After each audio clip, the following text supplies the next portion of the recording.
ಕೃಷ್ಣ ಭಗವಾನ್ ವಂದಿಸುತ್ತಾ, ಗುರು ಪರಂಪರೆಗೆ ನಮಿಸುತ್ತಾ, ಆದಿ ಗುರುಗಳಿಗೆ ವಂದಿಸುತ್ತಾ, ಪ್ರಿಯ ಆತ್ಮಬಂಧುಗಳೇ, ನಿಮ್ಮೆಲ್ಲರಿಗೂ ನಮ್ಮ ನಮಸ್ಕಾರಗಳು. ಗೀತಾಭ್ಯಾಸಿಗಳಾದ ನಿಮಗೆ ಗೀತೆಯ ಕೊನೆಯ ಭಾಗವಾದ ಅದನ್ನ ಕರ್ಮ ಸನ್ಯಾಸ ಮೋಕ್ಷ ಸನ್ಯಾಸ ಯೋಗವನ್ನು ಹೇಳ್ತಾ ಇದ್ದೀವಿ. ಅದು ಮೋಕ್ಷ ಸನ್ಯಾಸ ಅಂದರೆ ಪೂರ್ತಿ ಕರ್ಮ ಸನ್ಯಾಸ ಆಗುತ್ತೆ. ಕೊನೆಗೆ ಬರುತ್ತೆ 63 ಉಪಸಂಹಾರ. ಇತಿ ತೇ ಜ್ಞಾನಮಾಖ್ಯಾತಂ ಗುಹ್ಯಾದ್ ಗುಹ್ಯತರಂ ಮಯಾ ವಿಮೃಶ್ಯೈತದಶೇಷೇಣ ಯಥೇಚ್ಛಸಿ ತಥಾ ಕುರು. ನೋಡಿ, ಭಗವಂತ ಅದು ಗುರು ಶಿಷ್ಯನಿಗೆ ಎಷ್ಟು ಫ್ರೀಡಮ್ ಕೊಟ್ಟರು. ಎಲ್ಲಾನು ಚಿಂತೆ ಮಾಡಿ ಆಮೇಲೆ ನಿನಗೆ ಇಷ್ಟ ಬಂದಂತೆ ಮಾಡು. ಜಾಣ ಇದ್ದಾನೆ ಗುರು ಅಲ್ವಾ? ಎಲ್ಲ ಸ್ವತಂತ್ರನೂ ಕೊಟ್ಟು ಎಲ್ಲಾನು ಚಿಂತೆ ಮಾಡಿದ ಮೇಲೆ ನಿಂಗೆ ಇಷ್ಟ ಬಂದ ಮಾಡೋದು. ಇಷ್ಟ ಇಲ್ಲಿರ್ತಾವನು ಎಷ್ಟೊತ್ತಿಗೆ, ಹೌದಲ್ದ ಮಣಿ?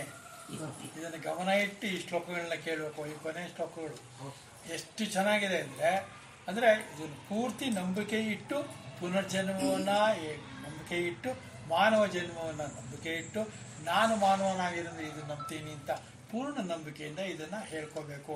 ಹೇಳ್ಕೊಳ್ಳೋದೇನೋ ಬೇರೆ ಪರ್ಯಾಯನೇ ಇಲ್ವೇ ಇಲ್ಲ. ನೋಡಿ ಎಷ್ಟು ಚೆನ್ನಾಗಿ ಹೇಳ್ಯಾರ.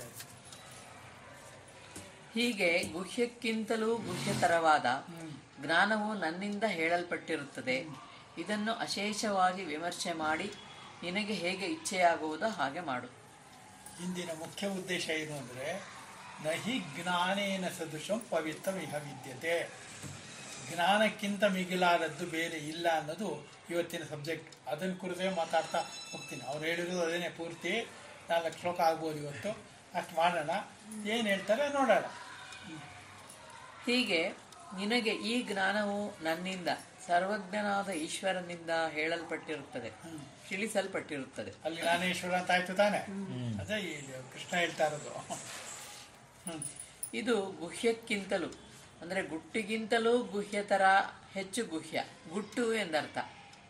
ಇನ್ನು ಒಳಗಿನ ಗುಟ್ಟು, ನಿನಗೆ ಗೊತ್ತಿರುವ ಗುಟ್ಟಿದೆಯಲ್ಲ, ಅದಕ್ಕೆ ಒಳಗಿರುವುದು, ಅದಕ್ಕೆ ಕಾರಣವಾದದ್ದು, ಮೂಲವಾದದ್ದು ಯಾವುದು? ಊರ್ದು ಮೂಲ ಮೊದಲ ಶಾಖಂ ಇದೆಯಲ್ಲ, ಅದನ್ನ ಇಟ್ಕೊಂಡು ನೀವು ಅದು ಅರ್ಥ ಮಾಡ್ಕೋಬೇಕು. ಬೇರೆ ಇನ್ನು ಜಗತ್ತಿನಲ್ಲಿ ಇದಕ್ಕಿಂತ ಗುಟ್ಟಿಗಿನ ವಿಚಾರ ಇಲ್ಲ. ಯಾವುದೇ ಗುಟ್ಟಿದ್ರು ಆ ಗುಟ್ಟಿನ ಒಳಗಡೆ ಇರುವುದು ಇದೆ ಅಂತ ಅರ್ಥ. ಹೌದಲ್ಲ? ಏನು ಅನುಮಾನ ಇತ್ತು ಆಗ್ಲೇ ಕೇಳ್ಬಿಡಿ. ಮುನಿ, ಯಾವ ಗುಟ್ಟನ್ನು ಮನಸ್ಸಲ್ಲಿ ಇಟ್ಕೋಬೇಡಿ. ಯಾವ್ದಿದ್ರು ಓಪನ್ ಆಗಿ ಹೇಳ್ತಾ ಇರಬೇಕು. ಈ ಉಪನ್ಯಾಸ ಇದೆಯಲ್ಲ, ಉಪನ್ಯಾಸದಲ್ಲಿ ಓಪನ್ ಡ್ಯಾಸ್ ಇದು. ಯಾರು ಏನು ಬೇಕಾದ್ರೂ ಕೇಳಬಹುದು, ಏನು ಬೇಕಾದ್ರೂ, anything connected to divine, not wine. ಅದನ್ನು ತಿಳ್ಕೊಂಡು ನಾವು ಹೇಳ್ತಾ ಇರಬೇಕು. ಅದನ್ನು ತಿಳ್ಕೊಂಡು ಈಗ ಕೇಳಿದಕ್ಕೆ ಉತ್ತರ ಕೊಡ್ತಾ ಹೋಗ್ಬೇಕು. ಏನಿಲ್ಲಂತೂ ಈಗ ಹೇಳ್ತಾರೆ ನೋಡಿ. ಗುಟ್ಟಿಗಿಂತಲೂ ಗುಟ್ಟು ಅಂದರೆ ಅಧಿಕಾರಿಗಳಿಗೆ ಮಾತ್ರ ತಿಳಿಯತಕ್ಕದ್ದು. ಅರ್ಥ ಆಯ್ತಾ? ಇಡೀ ಈ ಬೆಂಗಳೂರು ಎಷ್ಟೊಂದು ಜನಸಂಖ್ಯೆ ಇದೆಯೋ ಅದರೊಳಗೆ ಅತ್ಯಂತ ಗುಟ್ಟನ್ನು ವಿಚಾರವಾಗಿ ಇಟ್ಕೊಂಡಿರ್ತಕ್ಕಂಥದ್ದು ಅಧಿಕಾರಿಗಳು ಯಾರಪ್ಪ ಅಂದರೆ ಇಷ್ಟು ಜನ. ಅರ್ಥ ಆಯ್ತಾ? ಈ ವಿಚಾರದಲ್ಲಿ ಅಧಿಕಾರ ನಿಮಗಿದೆ, ಬೇರೆ ವಿಚಾರದಲ್ಲಿ ಫುಲ್ ಇದೆ ನಿಮಗೆ ಅಧಿಕಾರ. ನಮ್ಗೆ ಯಾರಿಗೂ ಗೊತ್ತಾಗಲ್ಲಲ್ಲ, ಇದು ಗೊತ್ತಾಗೋದು. ಅದರಿಂದ ಅತ್ಯಂತ ಗುಟ್ಟಿನ ವಿಚಾರ ಇದಕ್ಕೆ ಅಧಿಕಾರಿಗಳಿಗೆ ಇದೆ. ಅಧಿಕಾರಿಗಳಿಗೆ ಅಂದರೆ ಅಧಿಕಾರೀಚ ವಿಷಯ ಸಂಬಂಧ ಶಬ್ದ ಇದನ್ನು, ಅದಕ್ಕೆ ನೀವು ಸಮನ್ವಯ ಮಾಡ್ಕೋಬೇಕು. ಕರೆಕ್ಟಾ? ಹೇಳಿ. ಇದನ್ನು ಮೇಲೆ ಹೇಳಿರುವ ಶಾಸ್ತ್ರವನ್ನು ಅಶೇಷವಾಗಿ ಸಂಪೂರ್ಣವಾಗಿ ಈ ಮೇಲೆ ಹೇಳಿದ ಅರ್ಥ ಸಮೂಹವನ್ನು ವಿಮರ್ಶಿಸಿ ವಿಮರ್ಶನವನ್ನು ಆಲೋಚನೆಯನ್ನು ಮಾಡಿ ನಿನಗೆ ಹೇಗೆ ಇಚ್ಛೆ ಆಗುವುದೋ ಹಾಗೆ ಮಾಡು. ಇಷ್ಟೊಂದು ವಿಮರ್ಶೆ ಮಾಡೋಟ್ಮೇಲೆ ನನಗೆ ಇಚ್ಛೆನೇ ಇಲ್ಲ. ಏನೋ ಯಾವ್ದು ಹೇಗೆ ಬರ್ತೋ ಆಗ್ತೋಳಲ್ವಾ? ಎದುರ್ಚರ ಆಗೋ ಸಂತುಷ್ಟತೆ ಏನು ಬರ್ತಾರೋ ಸಂತೋಷ ಪಡೋದನ್ನ ಕಲ್ತ್ಕೊತಾನೆ ಮನುಷ್ಯ. ಅದೇ ಬೇಕಾಗಿರೋದು ಮನೆ ಅಲ್ವಾ? ಯಾರ್ಯಾರನ್ನು ಏನೇನೋ ವಿಮರ್ಶೆ ಮಾಡೋ ಬದಲು ನನಗೆ ಯಾವುದು ಸರಿ ಅನ್ಸುತ್ತೋ ಇದೆಲ್ಲ ವಿಮರ್ಶೆ ಮಾಡಿದ ಮೇಲೆ ಆ ತೀರ್ಮಾನಕ್ಕೆ ನೋಡಬೇಕು. ಭಗವಂತ ಹೇಳಿದ ವಾಣಿಗಿಂತ ಬೇರೆ ಯಾವ ವಾಣಿ ಮೇಲಿಂದಿರುತ್ತೆ? ಇಲ್ಲ ತಾನೆ? ಆ ವಾಣಿ ಏನು ಹೇಳುತ್ತೆ? ಎಲ್ಲರಿಗೂ ಸಮನ್ವಯವಾಗುವಂತೆ ಏಕ ರೀತಿಯಾದ ಏಕತ್ವವನ್ನು ಹೇಳುತ್ತೆ. ನಾನತ್ವವನ್ನು ಬಿಟ್ಟು ಬಿಡಿ. ಹೌದಾ? ನಾನತ್ವ ಬಿಡಿ, ನಾನತ್ವ ಬಿಡಿ ಅನ್ನೋದಕ್ಕೆ ಬೇರೆ ಬೇರೆ ಶ್ಲೋಕಗಳಲ್ಲಿ ಹೇಳ್ತೀವಿ. ಮತ್ತು ನಾನು ಹೇಳುವುದನ್ನು ಕೇಳು. ಹಾ, ಸರ್ವಗುಹ್ಯತಮಂ ಭೂಯಃ ಸರ್ವಗುಹ್ಯತಮಂ ಭೂಯಃ ಶೃಣು ಮೇ ಪರಮಂ ವಚಃ ಶೃಣು ಮೇ ಪರಮಂ ವಚಃ ಪರಂ ವಚ. ಇಷ್ಟೋಸಿ ಮೇ ದೃಢಮಿತಿ ಇಷ್ಟೋಸಿ ಮೇ ದೃಢಮತಿ ತತೋ ವಕ್ಷ್ಯಾಮಿ ತೇ ಹಿತಂ. ತತೋ ವಕ್ಷ್ಯಾಮಿ ಮೇ ಹಿತಂ. ಸರ್ವಗುಹ್ಯತಮವಾದ ನನ್ನ ಪರಮ ವಚನವನ್ನು ಮತ್ತೊಮ್ಮೆ ಕೇಳು. ಹ್ಮ್ ನೀನು ದೃಢವಾಗಿ ಇಷ್ಟನಾಗಿರುವೆ, ಆದ್ದರಿಂದ ನಿನಗೆ ಹಿತವನ್ನು ಹೇಳುವೆ. ನಿನಗೆ ಹಿತವನ್ನು ಕೋರುವಂತಹ ನನ್ನ ಹಿತವಚನವನ್ನು ಕೇಳು. ಈ ಶ್ಲೋಕದಲ್ಲಿ ಇದೆಯಲ್ಲ ಹಿತವಚನ, ಇದನ್ನು ಭದ್ರವಾಗಿ ಹಿಡ್ಕೊಂಡ್ಬಿಡಕ್ ನೀವು. ಏನು ಹಿತವಚನ ಹೇಳ್ತಾ ಇದ್ದಾನೆ ಕೇಳಿ. ಸರ್ವಗುಹ್ಯತಮವಾದ ಗುಟ್ಟಾಗಿರುವವುಗಳಲ್ಲೆಲ್ಲ ಹೆಚ್ಚಿನ ಗುಟ್ಟಾದ ಅತ್ಯಂತ ರಹಸ್ಯವನ್ನು ಎಷ್ಟೋ ಸಲ ಹೇಳಿರುವೆ, ಆದರೂ ಮತ್ತೂ ಒಮ್ಮೆ ಹೇಳುವೆನು ಕೇಳು. ಯಾವ್ದಾವುದು ರಹಸ್ಯ ಮಣಿ? ಗುಟ್ಟಿನ ಒಳಗೆ ಗುಟ್ಟು ಅಂತಲ್ಲ, ಏನದು? ಹಿಂದೆ ವಾಪಸ್ ಮೊದಲೇ ಅಧ್ಯಾಯ ಮಾಡುವಾಗ ನಾ ಹೇಳಿದ್ದೀನಿ.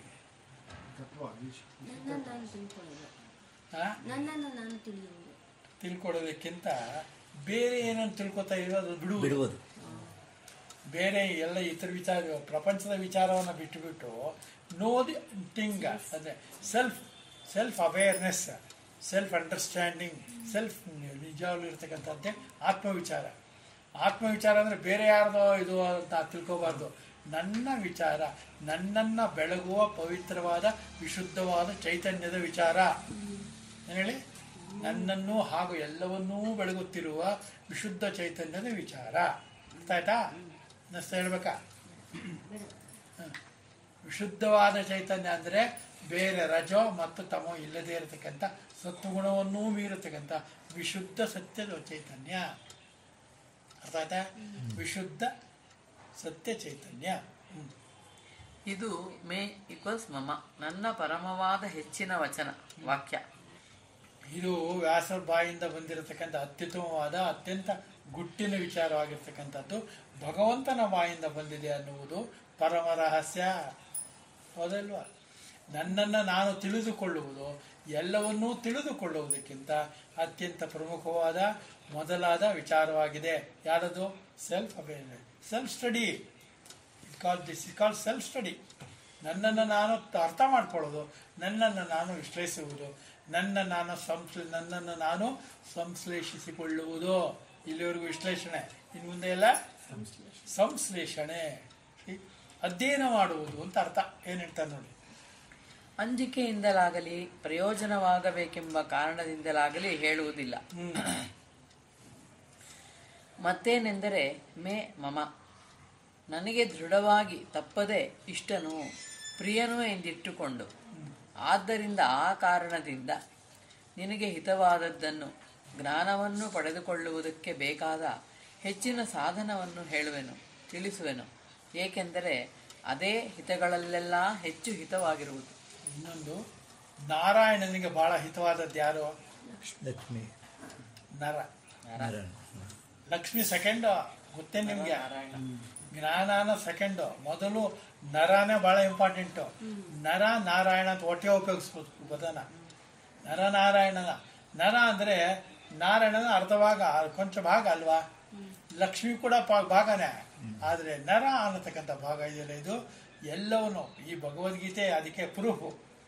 ನರನನ್ನ ಅತ್ಯಂತವಾಗಿ ಪ್ರೀತಿಸುವ, ಇಷ್ಟಪಡುವ, ತನ್ನಂತೆ ಅದನ್ನು ಬಗೆಯುವ ನಾರಾಯಣನನ್ನ ಏನಂತ ಹೇಳಬೇಕು? ಸತ್ಯಂ ಜ್ಞಾನಂ ಅನಂತಂ ಬ್ರಹ್ಮ. ಬೇರೆ ಏನು ಹೇಳಾಗೆ ಅಲ್ಲ, ಅವನು ಯಾವುದಕ್ಕೂ ಇಲ್ಲ. ಆದ್ದರಿಂದ ನೀನು ನನಗೆ ಪ್ರಿಯ, ನನ್ನನ್ನು ನಾನು ಇಷ್ಟಪಡುವಷ್ಟೇ ನಿನ್ನನ್ನು ಇಷ್ಟಪಡ್ತೇನೆ. ಅಂದರೆ ನೀನು ಬೇರೆ ಅಂತ ನಾನು ತಿಳ್ಕೊಂಡೇ ಇಲ್ಲ ಅಂತ ಅರ್ಜುನಿಗೆ ಉಪದೇಶ ಮಾಡ್ತಾ ಇದ್ದಾನೆ. ನಾವು ಯಾಕೆ ತಿಳ್ಕೋಬೇಕು?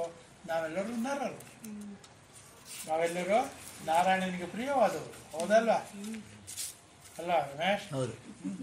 ಹಾಗೆ ಮಂಜು ಏನು ನಗ್ತಿದ್ದೀರಾ? ನಗು ಅಲ್ವಾ ಅದು? ನಗ್ತಿದ್ದೀರಾ ಹೇಳಿ, ನಾವು ನಗ್ತೀವಿ.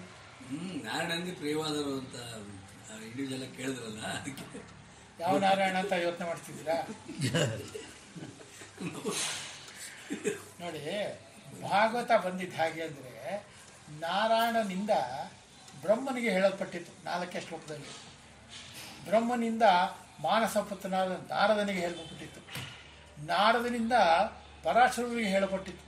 ಪರಾಶರರಿಂದ ವ್ಯಾಸರಿಗೆ ಹೇಳಲ್ಪಟ್ಟಿತ್ತು. ವ್ಯಾಸರಿಂದ ಮಗನಾದ ಶುಕನಿಗೆ ಹೇಳಲ್ಪಟ್ಟಿತ್ತು. ಇದು ಭಾಗವತ ಕ್ರಮ. ಯಾವುದ್ರದ್ದು?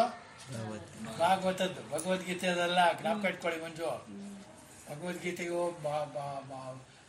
ಭಗವದ್ಗೀತೆಗೂ ಮತ್ತು ಭಾಗವತಕ್ಕೂ ವ್ಯತ್ಯಾಸ ತಿಳ್ಕೊಳ್ಳಿ ಫಸ್ಟು. ಭಾಗವತ ಅನ್ನೋದು ಪರಂಪರೆ, ಭಗವದ್ಗೀತೆ ಅನ್ನೋದು ಯಾವಾಗಲೂ ವಿಸ್ತಾರವಾಗಿರ್ತಕ್ಕಂಥ ಗ್ರಂಥ, ಅಧ್ಯಾತ್ಮ ಗ್ರಂಥ ಅಲ್ವಾ. ಇತಿ ಶ್ರೀಮದ್ ಭಗವದ್ಗೀತಾಸು ಉಪನಿಷತ್ತದು ಅಲ್ವೇ. ಸತ್ಯಕ್ಕೆ ಬಹಳ ಹತ್ತಿರವಾದದ್ದು ಭಗವದ್ಗೀತೆ. ಅದಕ್ಕೆ ಹೇಳ್ತಾ ಇದ್ದಾರೆ, ಏನಂತ ಹೇಳಿದ್ರು ಮುಂದಕ್ಕೆ, ಏಕೆಂದರೆ ಅದೇ ಹಿತಗಳಲ್ಲೆಲ್ಲ ಹೆಚ್ಚು ಹಿತವಾಗಿರುವುದು. ಈಗ ಚೂರೋಗೋರೆಲ್ಲ ಏನು ಮಾಡ್ತಾರೆ, ಆದಿನಾರಾಯಣ, ಆಮೇಲೆ 4-5 ಇದೆಯಲ್ಲ, ಆದಿರಂಗ, ಮಧ್ಯರಂಗ, ಅಂತರಂಗ ಅಂತ ನೋಡ್ತಾರಲ್ಲ. ರಂಗನೇ ಚೇಂಜು ಅವರಲ್ಲಿ. ಅಧ್ಯಾತ್ಮ ಆದ್ಯ ನಾರಾಯಣ ನೀವು ಹೇಳಾಗೆ ಅಲ್ಲ, ಯಾಕೆ ನಾರಾಯಣ ಒಬ್ಬನೇ, 2-3 ಜನ ಇರ್ತಾರ? ಇಲ್ಲ. ನಾರಾಯಣನಿಂದ ಮಾನಸಪುತ್ರನಾದ ಬ್ರಹ್ಮನಿಗೆ, ಬ್ರಹ್ಮನಿಂದ ಮಾನಸಪುತ್ರನಾದ ನಾರದನಿಗೆ, ನಾರದನಿಂದ ಮಾನಸಪುತ್ರನಾದ ಪರಾಶರರಿಗೆ, ಪರಾಶರರಿಗೆ ಪುತ್ರನಾದಂಥ ಯಾದವಾಸರು, ವೇದವ್ಯಾಸರಿಂದ ಶುಕರಿಂದ ಪರೀಕ್ಷಿತ್ ಆದಂಗೆ. ಅರ್ಥ ಆಯ್ತಾ ನಿಮಗೆ? ಮರ್ತೋದಾಗ ಆಗಿರುತ್ತೆ ಒಂಥರ. ಅದೆಲ್ಲ ಸಂಸಾರ ಜಾಸ್ತಿ ತಲೆಯಲ್ಲಿರೋದ್ರಿಂದ ಆ ಥರ ಆಗತ್ತೆ. ಪ್ರಯತ್ನ ಮಾಡಿ ಮಾಡಿ ಅಭ್ಯಾಸ ಮಾಡಿ ಮಾಡಿ ಅಭ್ಯಾಸ, ತುಂಬ ಅಭ್ಯಾಸ ಮಾಡಿದ್ರೆ ಏನು ಬರುತ್ತೆ? ವೈರಾಗ್ಯ. ಕರೆಕ್ಟ್ ಹೇಳಿ, ಕರೆಕ್ಟ್ ಜೋರಾಗಿ ಹೇಳಿ. ಏನು ಬರುತ್ತೆ ಹೇಳಿ? ವೈರಾಗ್ಯ. ವೈರಾಗ್ಯ. ಯಾವ್ದ್ರೊಳಗೆ ವೈರಾಗ್ಯ? ಸಂಸಾರದಲ್ಲಿ ವೈರಾಗ್ಯ ಅಲ್ಲ, ಅಧ್ಯಾತ್ಮದಲ್ಲಿ ವೈರಾಗ್ಯ ಬಂದರೆ ಎಲ್ಲರೂ ಎಂಥದ್ದು ನೀವು ಹೇಳೋ ಟೂರು ಅಲ್ಲಿ ಹೋಗ್ತಾರೆ. ಮಾನಸರೋವರಕ್ಕೆ ಹೋಗ್ತಾರೆ. ಈ ಭಾಗವೇ ಬೇಡ ಅಂತ ಮಾನಸರೋವರಕ್ಕೆ ಹೋದರೂ ಇದೇ ತಲೆಯಲ್ಲಿ ಗುಂಗ್ತಾ ಇರಬೇಕು. ಆವಾಗ ನೀವು ಭಗವದ್ಗೀತೆಯಲ್ಲಿ ಇದ್ದೀರಾ ಅಂತ ಅರ್ಥ. ನೀವು ಮಾನಸರೋವರದಿಂದ ಬಂದ ಮೇಲೆ ನಿಮಗೆ ಭಗವದ್ಗೀತೆಯ ಪ್ರಶ್ನೆಗಳನ್ನು ಕೇಳಲಾಗುತ್ತೆ. ಏನು ಕೇಳ್ತೀನಿ ಗೊತ್ತಿಲ್ಲ, ನೀವೇನು ಹೇಳ್ತೀರಾ ಗೊತ್ತಿದೆ ನಿಮಗೆ. ಯಾಕೆಂದರೆ ಯಾಕೆ ಮಂಜು ಏನು ಹೇಳ್ತೀರಾ ಅಂತ ನಿಮ್ಗೆ ಗೊತ್ತಿದೆ. ಏನಂತ ಹೇಳ್ತೀರಾ? ಅದು ಗೊತ್ತಿಲ್ಲ ಸರ್ ಅಂತ ಹೇಳಿದ್ರೆ ಆಯ್ತು. ನೀವೇ ಹೇಳಿದ್ದೆಲ್ಲ ಅಂದ್ಬಿಟ್ಟು ನೀವೇ ಹೇಳಿದ್ದು, ನಿಮಗೆ ಗೊತ್ತಿರ್ಬೇಕು. ನಿಮಗೆ ಗೊತ್ತಿದೆಯಾ ಅಂತ ಅವಾಗ ನಾನು ಮರೆಯೋದಾಗಿಲ್ಲ, ನನಗೆ ಗೊತ್ತಿಲ್ಲ ಹೇಳು. ಮಂಜು ಎಲ್ಲ ಪ್ರಿಪೇರ್ ಆಗ್ಬಿಟ್ಟಾರೆ. ಹೋಗಿ ಬಂದ್ಮೇಲೆ ಏನೇನು ಕೇಳ್ತಾರೆ ಎಲ್ಲದಕ್ಕೂ ಒಂದೇ ಉತ್ತರ. ಏನದು? ಗೊತ್ತಿಲ್ಲ. ಬೆಸ್ಟ್ ಆಗ್ಬಿಡ್ತಾವಾಗ. ಜೀವನ ಗೊತ್ತಿಲ್ಲ, ಭಗವದ್ಗೀತೆ ಗೊತ್ತಿಲ್ಲ, ನೀವ್ಯಾರೋ ನಮಗೆ ಗೊತ್ತೇ ಇಲ್ಲ. ಏನು ಹೇಳ್ತಾರೆ ನೋಡಿ. ಜ್ಞಾನವನ್ನು ಪಡೆದುಕೊಳ್ಳುವುದಕ್ಕೆ ಬೇಕಾದ ಹೆಚ್ಚಿನ ಸಾಧನವನ್ನು ಹೇಳಿದೆ. ಈಗ ಜ್ಞಾನವನ್ನ ಪಡೆಯುವುದಕ್ಕೆ ಹೆಚ್ಚಿನ ಸಾಧನವನ್ನು ಹೇಳ್ತಾರೆ. ಗಮನ ಇಟ್ಟು ಕೇಳಿ ಮಣಿ. ನೀವು ಎಲ್ಲರೂ ಕೇಳಿ, ಮಣಿ ವಿಶೇಷವಾಗಿ ಕೇಳಿ. ಏನೇನೋ ತಲೆಯಲ್ಲಿ ಇಟ್ಕೊಂಡಿದ್ದಿಲ್ಲ ಅಂದ್ರೆ ಕಿತ್ತು ಬಿಸಾಕ್ಬಿಡಿ ಇವತ್ತು. ಎಲ್ಲಿ ಬಿಸಾಕ್ತೀರಾ? ನಮ್ಮನೆಲ್ಲ ಬಿಸಾಕ್ಬಿಡಿ, ನಂಗೆ ಬಂದ್ಬಿಡುತ್ತೆ. ಆಚೆ ಕಡೆ ಮಾನಸ ಅದಕ್ಕೆ ಅಲ್ಲಿಗೆ ಹೋಗೋದು ಬಿಟ್ಟು ಮುಂದಕ್ಕೆ ಮನ್ಮನಾಭವ ಮದ್ಭಕ್ತೋ ಮದ್ಯಾಜಿ ಮಾಂ ನಮಸ್ಕುರು ಮಾಮೇ ವೈಶ್ಯಸಿ ಸತ್ಯಂ ತೇ ಪ್ರತಿಜಾನೇ ಪ್ರಿಯೋಸಿ ಮೇ ನನ್ನಲ್ಲಿಯೇ ಮನಸ್ಸಿರುವವನಾಗಿರು, ನನ್ನ ಭಕ್ತನಾಗಿರು. ಮನ್ಮನಾಭವ ಅಂದರೆ ನನ್ನಲ್ಲೇ ಮನಸ್ಸಿಡು. ಯಾಕೆ? ಮನಸ್ಸಿನಲ್ಲಿ ವಿಷಯಗಳು ತುಂಬಿದೆ, ಅದೆಲ್ಲವನ್ನು ತೆಗೆದು ಬಿಸಾಕ್ಬಿಡು. ಅದ್ರ ತುಂಬ ಏನನ್ನು ತುಂಬ್ಕೋ? ನನ್ನನ್ನು ಅಂದರೆ ನನ್ನ ನಾಮವನ್ನು, ನನ್ನ ಗುಣವನ್ನು. ನನ್ನ ಗುಣ ಅಂತ ಬರೋ ಗುಣನೇ ಇರಲ್ಲ ಪರಮಾತ್ಮನಿಗೆ. ಗುಣ ಅನ್ನೋದಕ್ಕಿಂತ ಪರಮಾತ್ಮ ಸತ್ಯಂ ಜ್ಞಾನಂ ಅನಂತಮ. ಸತ್ಯ, ನಾನೇ ಸತ್ಯ, ನಾನೇ ಜ್ಞಾನ, ನಾನೇ ಅನಂತ, ನಾನೇ ಬ್ರಹ್ಮ ಅಂತ ನೀನು ತಲೆಯಲ್ಲಿ ತುಂಬಿಕೋ. ಎರಡನೇದು ನನ್ನ ಭಕ್ತನಾಗಿರು. ನನ್ನ ಭಕ್ತನಾಗಿರು, ನನ್ನಲ್ಲಿ ಅತ್ಯಂತ ಪ್ರೀತಿವತ್ತನಾಗಿರು, ಪ್ರಿಯತಮನಾಗಿರು, ಅಂದರೆ ಪ್ರಿಯ ಮಿತ್ರನಾಗಿರು, ಎಲ್ಲ ನನ್ನ ಭಾಗವಾಗಿರು ಅಂತ ಅರ್ಥ. ಆಮೇಲೆ ನನ್ನ ಯಾಗವನ್ನೇ ಮಾಡುತ್ತಿರು. ನನ್ನ ಯಾಗವನ್ನೇ, ಯಾಜಿ ಅಂದರೆ ಯಜ್ಞ, ನನ್ನ ಯಾಗ ಅಂದರೆ ನಿನ್ನೆ ಎಲ್ಲ ಪ್ರತಿಯೊಂದು ಕರ್ಮವನ್ನು ಕೂಡ ನಾನು ಮಾಡಿದಂತೆ ನೀನು ಮಾಡ್ತಾ ಇದೀಯ ಅಂತ ಅನ್ಕೋ. ಎಲ್ಲವನ್ನು ಸಮರ್ಪಣೆ ಮಾಡುವಂತ ಅರ್ಥ ಅಲ್ವಾ? ತರ್ಪಣ, ಅರ್ಪಣ, ಸಮರ್ಪಣ ಮೂರಿದೆ. ತರ್ಪಣ, ಅರ್ಪಣ, ಸಮರ್ಪಣ. ಸಮರ್ಪಣ ಅಂದರೆ ಯಾವುದು ನಂದಿಲ್ಲ, ಎಲ್ಲ ನಿಂದೆಯನ್ನು ಸಮರ್ಪಣ. ತರ್ಪಣ ಅಂದರೆ ಪಿತೃತರ್ಪಣ.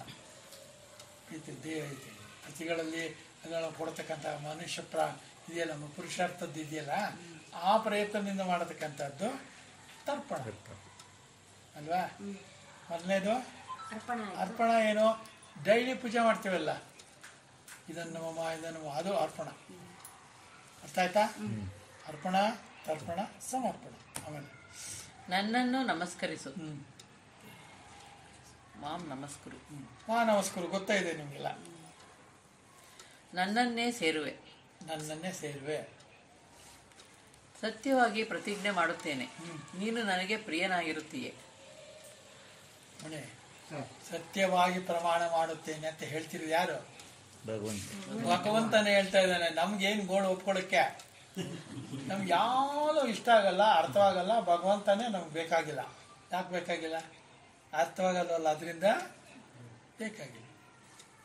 ದೃಢವಾಗಿ ನಂಬಬೇಕು ಅಷ್ಟೇ. ನಮ್ಮನೆ ಇನ್ನೇನು ಇಲ್ಲ. ಇರೋದು ದೃಢತೆ ಅಲ್ವಾ? ಬುದ್ಧ್ವಾ ವಿಶುದ್ಧಯ ಯುಕ್ತ ಧೃತ್ಯಾತ್ಮಾನಂ ನಿಯಮ್ಯ ಶಬ್ದಾದೀನ್ ವಿಷಯ ತೆಕ್ತ ರಾಗದ್ವೇಷವು ಇದು ಸುಚು. ಇದು ಭಗವದ್ಗೀತೆನೆ. ಎಷ್ಟು ಚೆನ್ನಾಗಿದೆ ಅಲ್ವಾ? ಬುದ್ಧ್ವಾ ವಿಶುದ್ಧ ಯುಕ್ತೋ ಧೃತ್ಯಾತ್ಮಾನಂ ನಿಯಮ್ಯ ಚ ರಾಗದ್ವೇಷ ವಿದರ್ಶತು. ಆಮೇಲೆ ರಾಗದ್ವೇಷ ವಿದರ್ಶತು. ರಾಗದ್ವೇಷಗಳು ಯಾವುದರಿಂದ ಹುಟ್ಟಾಗುತ್ತೋ ಅದನ್ನು ಬಿಟ್ಬಿಡಿ. ಶಬ್ದಾದೀನ್ ವಿಷಯಾನ್ ತೆಕ್ತ್ವ, ಬಿಟ್ಟುಬಿಡಿ ಇದೇನರ್ಥ? ತಲೆಯಿಂದ ಅದಕ್ಕೆ ಕೊಡತಕ್ಕಂಥ ಮಹತ್ವವನ್ನು ತೆಗೆದು ಬಿಡಿ. ಹೌದಲ್ವಾ?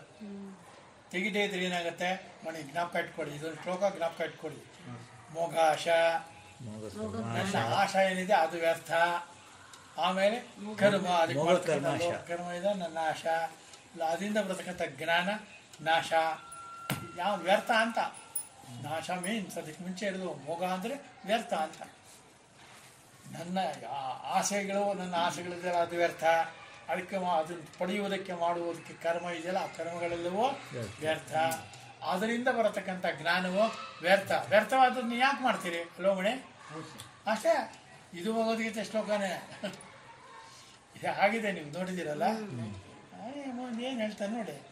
ನನ್ನಲ್ಲಿ ಮನಸ್ಸಿರುವವನಾಗು, ನನ್ನಲ್ಲಿಯೇ ಚಿತ್ತವುಳ್ಳವನಾಗಿರು, ನನ್ನ ಭಕ್ತನಾಗಿರು, ನನ್ನನ್ನೇ ಭಜನೆ ಮಾಡುತ್ತಿರುವನಾಗು, ಮದ್ಯಾಜಿಯಾಗಿರು, ನನ್ನ ಯಾಗವನ್ನು ಮಾಡುವ ಸ್ವಭಾವದವನಾಗಿರು, ನನ್ನನ್ನೇ ನಮಸ್ಕರಿಸು, ನಮಸ್ಕಾರವನ್ನು ನನಗೇ ಮಾಡು. ಇಷ್ಟೊಂದೆಲ್ಲ ದುರಹಂಕಾರ ಇದೆಯಲ್ಲ ಭಗವಂತನಿಗೆ. ಏನು ಮಾಡಿ ನಾನು ಅಂತ ಹೇಳ್ತೇನೆ ಏನದು ಅಂತ ನಿಮ್ಗೆ ಅನ್ಸೋದು. ಆದರೆ ಹಾಗೆ ಅನ್ಬೇಕಾದ್ರೂ ಉಸಿರು ಅವನದೇನೆ. ಅವನಿದ್ರೆ ನೀವು ಹೇಳೋಕ್ಕಾಗೋದು. ಹೌದಲ್ವ? ನಾನು ಯಾವುದೋ ಒಂದು ಪ್ರವಚನ ಕೇಳ್ತಾ ಇದ್ದಾಗ ಅವ್ರು ಹೇಳ್ತಾ ಇದ್ರು, ನಾನು ಇಷ್ಟೊಂದೆಲ್ಲ ಉಸಿರು ಬಂದು ಈ ವಯಸ್ಸಲ್ಲಿ ಹೇಳ್ತಾ ಇದ್ದೀನಿ ಅಂತಂದರೆ ಇದಕ್ಕೆ ಕಾರಣ ನಾನಲ್ಲ, ಶ್ರೀಕೃಷ್ಣ ಪರಮಾತ್ಮನೇ ಭಗವಂತನೇ ಹೇಳ್ತಾ ಇರೋದು. ನಂದೇನೂ ಇಲ್ಲ ಇದರೊಳಗೆ, ನಾನು ಅನ್ನೋದು ಇಲ್ಲವೇ ಇಲ್ಲ ಅಂತ. ನಾನು ಅಂತ ಉಸಿರಿತ್ತು ಹೇಳಬೇಕಾದರೂ ಆ ಉಸಿರು ಕೂಡ ಬರುವುದು ಭಗವಂತನಿಂದಲೇ. ತತ್ಪ್ರೇರಣ. ಆ ಪ್ರೇರಣೆಯಿಂದ ನನಗೆ ಈ ತ್ರಾಣ ಇದೆ, ಇದ್ರ ತ್ರಾಣನೇ ಇರ್ತಾ ಇರಲಿಲ್ಲ. ಅಲ್ವ ಮನೆ? ಅಷ್ಟೊಂದು ಮಹತ್ವ ಕೊಡಬೇಕು. ಆತ್ಮನಸ್ತು ಕಾಮಾಯ ಸರ್ವಂ ಪ್ರಿಯಂ ಭವತ್ಯ. ಆತ್ಮನಸ್ತು ಕಾಮಾಯ ಸರ್ವಂ ಪ್ರಿಯ ಅಂತಂದರೆ ತ್ರಾಣನೇ, ಬೇರೆ ಏನಲ್ಲ. ಕಾಮ ಇಸ್ ನಥಿಂಗ್ ಬಟ್ ತ್ರಾಣ. ನಮಗೆಲ್ಲದಕ್ಕೂ ಮಾತಾಡಬೇಕಾದ್ರೆ ಉಸಿರು ಬೇಕು, ಉಸಿರು ಬಿಡಬೇಕು, ಊಟ ಮಾಡೋಕ್ಕಾದ್ರೆ ಉಸಿರು ಬೇಕು, ಎಲ್ಲದಕ್ಕೂ ಪ್ರತಿಯೊಂದಕ್ಕೂ ತ್ರಾಣ ತ್ರಾಣ ತ್ರಾಣ ತ್ರಾಣ ಇರಬೇಕು.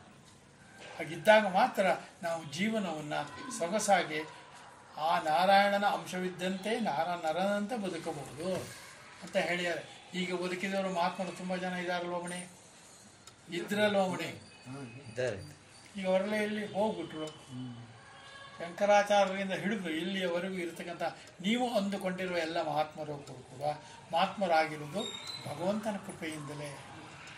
ಆ ಸಾಲಿಗೆ ನಾನು ಸೇರಬೇಕಾದ್ರೆ ನನಗೆ ಭಗವಂತನ ಕೃಪೆ ಬಹಳ ಅವಶ್ಯಕತೆ ಇದೆ. ಗ್ಯಾರಂಟಿ ಆಯ್ತಾ? ಹಾಗಾದ್ರೆ ಭಗವಂತನ ಎಲ್ಲಿಗಿದೆ ವಿಶೇಷವಾಗಿ ಹೇಳ್ತಾನೆ.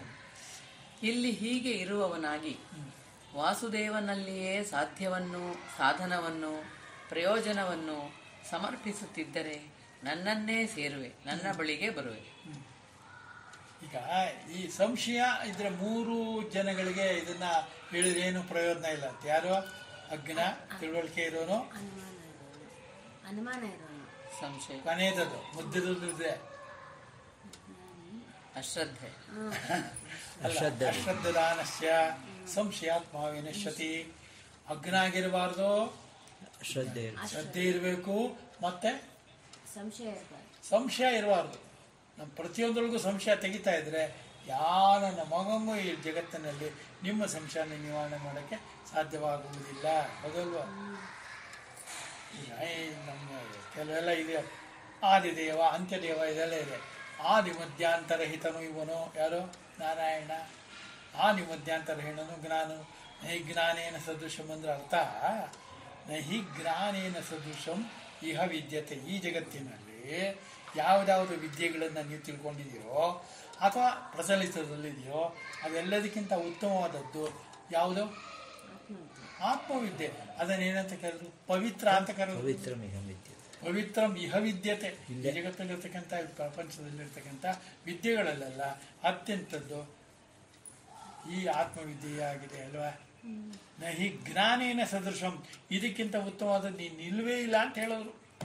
ಇದು ಭಗವದ್ಗೀತೆಯಲ್ಲ, ಹೌದಾ? ಹಾಗಾದ್ರೆ ಇದನ್ನು ಏನಂತ ತಿಳಿಬೇಕು ನಾವು? ಯಾವ ಒಂದನ್ನು ತಿಳಿದರೆ ಎಲ್ಲವನ್ನೂ ತಿಳಿದಂತಾಗುತ್ತದೆಯೋ, ಮತ್ತು ಯಾವುದನ್ನು ಒಂದು ತಿಳಿಯುವುದಕ್ಕೆ ಇದೆಲ್ಲವನ್ನು ತಿಳಿಯುವ ಅವಶ್ಯಕತೆ ಇಲ್ಲವೋ ಅಂತದನ್ನು ಹೇಳ್ತಾರೆ, ಹೌದಾ? ಆಮೇಲೆ ಸಾಧ್ಯವನ್ನು, ಸಾಧನವನ್ನು, ಪ್ರಯೋಜನವನ್ನು ಸಮರ್ಪಿಸುತ್ತಿದ್ದರೆ ಸಾಧ್ಯ, ಸಾಧನ, ಪ್ರಯೋಜನ. ಸಾಧ್ಯ ಅಂದ್ರೆ ಅದು ಬ್ರಹ್ಮ, ಸಾಧನ ಅಂದ್ರೆ ಅದು ಅದನ್ನು ಪಡೆಯುವುದಕ್ಕೆ ಮಾಡುವ ಉತ್ತಮವಾದ ಕೆಲಸಗಳು, ಪೂಜೆ, ಪುನಸ್ಕಾರ, ಧ್ಯಾನ, ಗೀನ, ಜಪ ಎಲ್ಲವೂ ಕೂಡ ಸಾಧನೆಗಳು. ಅದಾದ್ಮೇಲೆ ಪ್ರಯೋಜನ. ಅದರಿಂದ ಪ್ರಯೋಜನ ಏನು? ನೀವು ಆತ್ಮವಾಗಿಬಿಡ್ತೀವಲ್ವ, ಆತ್ಮನಸ್ತು ಕಾಮೆ ಸರ್ವಂ ಪ್ರಿಯಂ ಭವತೆ ಆದ್ಮೇಲೆ ನಿಮ್ಗೇನಾಗುತ್ತೋ ಅಹಂ ಬ್ರಹ್ಮ ಅಸ್ಮಿನ್ ಅಂತರಂಗದಲ್ಲಿ ಆ ಭಾವ ಮೂರ್ತ ಬರುತ್ತೆ ಹೊರಗಡೆಯಿಂದ. ನಾನು ಎಲ್ಲಿ ಹೊರಗಡೆಯಿಂದ ಪ್ರಕಟ ಆಗಬೇಕಾದಿಲ್ಲ, ಆಗುವುದೂ ಇಲ್ಲ, ಸಾಧ್ಯವೇ ಇಲ್ಲ. ಯಾಕೆಂದರೆ ಭಗವಂತನ ಪ್ರಾಕಟ್ಯ ಆಗುವುದು ಒಳಗಡೆಯಿಂದ. ಅದರಿಂದ ಬಹಳ ಅತ್ಯಂತ ಪ್ರೀತಿಯಿಂದ, ಪ್ರೇಮದಿಂದ ನೀವು ಜಗತ್ತಿನ ಯಾವುದೋ ಒಂದು ವಸ್ತುವನ್ನು ಇಷ್ಟಪಡುವಂತೆ ಅಲ್ಲ, ವಸ್ತುವನ್ನು ನಾನು ಇಷ್ಟಪಡೋದಕ್ಕೂ ಕಾರಣವಾಗಿರ್ತಕ್ಕಂಥದ್ದು. ಸರ್ವಕಾರಣ ಕಾರಣ ಭಗವಂತ ಅಂದರೆ ಬ್ರಹ್ಮ. ಅದನ್ನು ಮನಸ್ಸಿಟ್ಟು ಗಮನ ಇಟ್ಟು ಕೇಳಿ, ಆವಾಗ ನಿಮಗೆ ನಹಿ ಜ್ಞಾನೇನ ಸದೃಶಂ ಪವಿತ್ರ ಮಿಹ ವಿದ್ಯತೆ ಅರ್ಥ ಆಗುತ್ತೆ. ಅರ್ಥ ಆದರೆ ಭಾವದಲ್ಲಿ ನಿಲ್ಲುತ್ತೀರಿ ಅಲ್ವಾ? ಈ ಬ್ರಹ್ಮನ್ ಬಿಟ್ಟು ಬೇರೆ ಇಲ್ವೇ ಇಲ್ಲ ಅಲ್ವಾ? ಯೋಚನೆ ಮಾಡಿ ನೋಡಿ. ತೃಣೋಪಿ ನ ಚಲತಿ ತೇನವಿನ, ನಿನ್ ಬಿಟ್ಟು ಏನು ಇಲ್ಲಪ್ಪ ಅಂತ ಹೇಳ್ತಾ ಇದ್ದಾರಲ್ಲ ಅವ್ರ ವಾಕ್ಯ. ಆ ವಾಕ್ಯನಾರು ನಂಬಿ ಸಮರ್ಪಿಸುತ್ತಿದ್ದರೆ ನನ್ನನ್ನೇ ಸೇರುವೆ, ನನ್ನ ಬಳಿಗೆ ಬರುವೆ. ನನ್ನನ್ನೇ ಸೇರುವೆ ಅಂತ ಅರ್ಥ ಏನು? ಪ್ರತ್ಯೇಕವಾಗಿ ನಾನಿದ್ದೀನಿ ಬಂದು ನನ್ನನ್ನು ಸೇರುವೆ ಅಂತ ಅರ್ಥ ಅಲ್ಲ. ನೀನು ಕೇಳದೇ ಇರು, ನಾನಿರೋದೇ ನಿನ್ನ ಜೊತೆನಲ್ಲೇ. ಆದರೆ ನನ್ನನ್ನೇ ಸೇರಿದ್ದೀನಿ ಅನ್ನೋ ಭಾವ ನಿನಗೆ ಬರುತ್ತೆ. ಅವಾಗ ನಿನಗೆ ಈ ಏಕತ್ವದಲ್ಲಿ ನಂಬಿಕೆ ಬಂದು ನಾನತ್ವ ಎಲ್ಲ ತನ್ನಷ್ಟಿಗೆ ತಾನೇ ಕರೆಗೆ ಹೋಗುತ್ತದೆ. ಹೌದಲ್ವಾ? ಮೇಣಗುತ್ತಿ ಉದಾಹರಣೆ ಕೊಡ್ತಾ ಇದ್ದೆ ನಾನು, ಹೌದಾ? ಈಗ ಮೇಣಗುತ್ತಿ ಉರಿತಾ ಇರುತ್ತೆ. ಅವಾಗ ಆ ಮೇಣ ಕರಗುತ್ತಿರುವವನು ನಾನು, ಉರಿಯುತ್ತಿರುವ ನೀನು ಏಕೆ? ಆಗ ಅದು ಹೇಳುತ್ತೆ ನಾನು ಕರಗದೆ ನೀನು ಉರಿಯಲಾರೆ. ಇದೇ ನರನಾರಾಯಣರ ಸಂಬಂಧ. ನಿನಗೆ ಈ ಜಗತ್ತಿನಲ್ಲಿ ಎಲ್ಲತಕ್ಕಂಥ ವಿಚಾರಗಳು ನಾನತ್ವವನ್ನು ಪೂರ್ತಿಯಾಗಿ ಕರಗಿದ ಮೇಲೆ ಈ ಜೀವತ್ತಲ್ಲಿರ್ತಕ್ಕಂಥ ಜೀವತ್ವ ಭಾವ ಪರಮವಾಗಿ ನಿಂತು ಬಿಡುತ್ತದೆ, ಏಕವಾಗಿ ನಿಂತು ಬಿಡುತ್ತದೆ, ಹೋಗುವುದಿಲ್ಲ, ಇದೇ ಇರುತ್ತದೆ. ಆದ್ದರಿಂದ ಈ ಜೊತೆಯಲ್ಲಿ ಇದು ಈ ಪ್ರಪಂಚ ಆಗುವುದು, ಸೃಷ್ಟಿ ಅನ್ನೋದು, ಸ್ಥಿತಿ ಅನ್ನೋದು, ಲಯ ಅನ್ನೋದು ಯಾವಾಗಲೂ ಇದ್ದೇ ಇರುತ್ತೆ. ಇದು ಅನಾದಿ. ಅನಾದಿ ಅಂದ್ರೆ ಅರ್ಥ ಏನು? ಅನಾದಿ. ಆದಿಯೂ ಇಲ್ಲ ಅಂತ್ಯವೂ ಇಲ್ಲ. ಆದಿಯೂ ಇಲ್ಲ ಅಂತ್ಯವೂ ಇಲ್ಲ ಅಂದ್ರೆ ಅರ್ಥ ಏನು? ಯಾವಾಗಲೂ ಇರುವಂತಹುದು, ಒಂದೇ ತರಹ ಇರುವಂತಹುದು. ಅದು ಬೀಜ ರೂಪದಲ್ಲಿ ಇದೆ. ಅದನ್ನು ನೋಡು, ಒಂದೇ ಥರ ಇದೆ ಅಂದಮೇಲೆ ಯಾವಾಗಲೂ ಚೇಂಜ್ ಆಗುವಂತೆ ಕಾಣುತ್ತದೆ. ನಾನತ್ವ ಕಾಣುವುದು ಅಲ್ವಾ? ಏಕತ್ವ ಇರುವುದು. ಇರುವುದರಿಂದಲೇ ಎಲ್ಲವೂ ಬೇರೆ ಬೇರೆ ಕಾಣ್ತಾ ಇರುತ್ತೆ. ಹಾಗೆ ಕಾಣ್ತಾ ಇರ್ತಾರೆ. ಹಾಗೆ ನಾವು ತಿಳ್ಕೊಬೇಕಾದ್ರೆ, ಅದಕ್ಕೆ ಹೋಗ್ಬೇಕಾದ್ರೆ ಮಿಕ್ಕಿದ್ದೆಲ್ಲವೂ ಮೆಲ್ಲ ಮೆಲ್ಲಗೆ ಕರಗಬೇಕು. ಇದು ಭಗವದ್ಗೀತೆಯ ಪೂರ್ಣ ಪಾಠ. ನೋಡಿ, ಈ ವಿಷಯದಲ್ಲಿ ಸತ್ಯವಾಗಿ ನಿನಗೆ ಪ್ರತಿಜ್ಞೆ ಮಾಡಿ ಹೇಳುತ್ತೇನೆ ಎಂದು ಅರ್ಥ. ಏಕೆಂದರೆ ನನಗೆ ಪ್ರಿಯನಾಗಿರುವೆ. ನನಗೆ ತುಂಬ ನೀನು ಪ್ರಿಯವಾಗಿರುವುದರಿಂದ ನನ್ನನ್ನು ಸಂಶಯ ಪಡಬೇಡ. ನನಗೆ ಯಾವಾಗಲೂ ಏಕತ್ವದಲ್ಲಿ ನಾನೇ ಏಕವಾಗಿರುವಾಗ ಬೇರೆ ಏನೂ ಇಲ್ಲವೇ ಇಲ್ಲ. ನೀನು ಸಂಶಯ ಪಡಬೇಡ. ಸಂಶಯಾತ್ಮ ವಿನಶ್ಯತೆ. ಜ್ಞಾಪಕ ಇಟ್ಕೋ ಅರ್ಜುನ ಅಂತ ಅರ್ಜುನಂಗೆ ಹೇಳಿ. ಯಾರಿಗೆ ಹೇಳಿದಾಗ? ನಮಗೆ ನೇರವಾಗಿ ಇಲ್ಲೇ ಕೂತ್ಕೊಂಡು ಸೋಫಾದಲ್ಲಿ ಕೂತಿ ಕೃಷ್ಣ ಹೇಳ್ತಾ ಇದ್ದಾನೆ ಅನ್ನುವ ಹಾಗೆ ಅಲ್ವಾ? ಹೂನ್ನಿ ಮಂಜು. ಹೌದು ಮುಗಿದೋಯ್ತು. ಈ ರೀತಿಯಲ್ಲಿ ಭಗವಂತನು ಸತ್ಯವಾಗಿ ಹೇಳಿರುತ್ತಾನೆ ಎಂದು ಅರಿತುಕೊಂಡು ಭಗವದ್ಭಕ್ತಿಗೆ ಮೋಕ್ಷ ಫಲವು ಅವಶ್ಯವಾಗಿ ಆಗಿಯೇ ತೀರುವುದೆಂದು ನಿಶ್ಚಯಿಸಿ ಭಗವಂತನನ್ನು ಶರಣು ಹೋಗುವುದೊಂದರಲ್ಲಿಯೇ ತತ್ಪರನಾಗಿರಬೇಕು ಎಂದು ವಾಕ್ಯಾರ್ಥ. ಭಗವದ್ಭಕ್ತಿಗೆ ಮೂಲ ಪ್ರಯೋಜನ ಏನು? ಮೋಕ್ಷ ಫಲ. ಭಗವಂತನೇ ಫಲ. ಭಗವಂತ ಫಲನೂ ಹೌದು, ಫಲದ ಜ್ಞಾನವೂ ಹೌದು. ಎಲ್ಲೋ ಈಗ ಮಾವಿನಕಾಯಿ ಇದೆಯಪ್ಪ, ಮಾವಿನಕಾಯಿ ಮಿಡಿ ಇರುತ್ತೆ. ಮಿಡಿ ಇದ್ದಾಗ ಏನು ಮಾಡ್ತೀರಿ? ಉಪ್ಪಿನಕಾಯಿ ಹಾಕ್ತಾರೆ. ಅದೇ ಮಿಡಿ ದೊಡ್ಡದಾದ ಮೇಲೆ ಕಾಯಿ, ಮಾವಿನಕಾಯಿ ಉಪ್ಪಿನಕಾಯಿ, ಕಾಯಾದ ಮೇಲೆ ತೊಕ್ಕೊಳ್ತಾ ಇರೋದು. ಇದು ನೀವು ಬ್ರಾಹ್ಮಣರು ಮಾಡ್ಕೊಂಡ್ರೆ ವಿಚಾರಗಳು. ತೊಕ್ಕು ಆದಮೇಲೆ ಬಣ್ಣ ಬರ್ತಾ ಇರುತ್ತೆ. ತೋತಾಪುರಿನಲ್ಲಿ ತೋತಾಪುರಿ ಮಾವನನ್ನು ಹಾಗೆ ತಿಂತಾರ? ಅದು ಬೇರೆ. ಒಬ್ಬೊಬ್ರು ಅವ್ರ ರುಚಿ ಅವ್ರವ್ರಿಗೆ ಉಪ್ಪು ಖಾರ ಕೊಡ್ತೀನಿ. ರುಚಿ ಬೇರೆ ಬೇರೆ ಇರುತ್ತೆ. ಅಭಿರುಚಿ ಮಾತ್ರ ಒಂದೇ ಇರಬೇಕು ಅಲ್ವಾ? ಆದ್ದರಿಂದ ಭಗವದ್ಗೀತೆ ಅನ್ನೋದು ಮಿಡಿಗಾಯಿಂದ ಹಣ್ಣಿನವರೆಗೆ ಒಂದೇ ರೀತಿಯಾಗಿರುತ್ತದೆ. ಆದರೆ ಒಂದೊಂದು ಹಂತದಲ್ಲಿ ಬೇರೆ ಬೇರೆ ಅರ್ಥವನ್ನು, ಬೇರೆ ಬೇರೆ ರುಚಿಯನ್ನು ಕೊಡುತ್ತದೆ.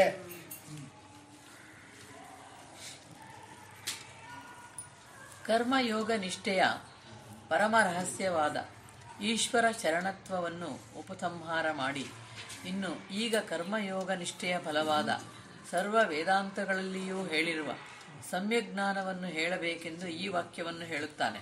ಇನ್ನೊಂದ್ಸತಿ ಓದಿ ಅದನ್ನ ಮೊದಲಿಂದ. ಕರ್ಮಯೋಗ ನಿಷ್ಠೆಯ ಪರಮ ರಹಸ್ಯವಾದ ಈಶ್ವರ ಶರಣತ್ವವನ್ನು ಉಪಸಂಹಾರ ಮಾಡಿ. ಈಶ್ವರ ಶರಣತ್ವ ಅಂದ್ರೆ ಯಾವುದು ಮಣಿ?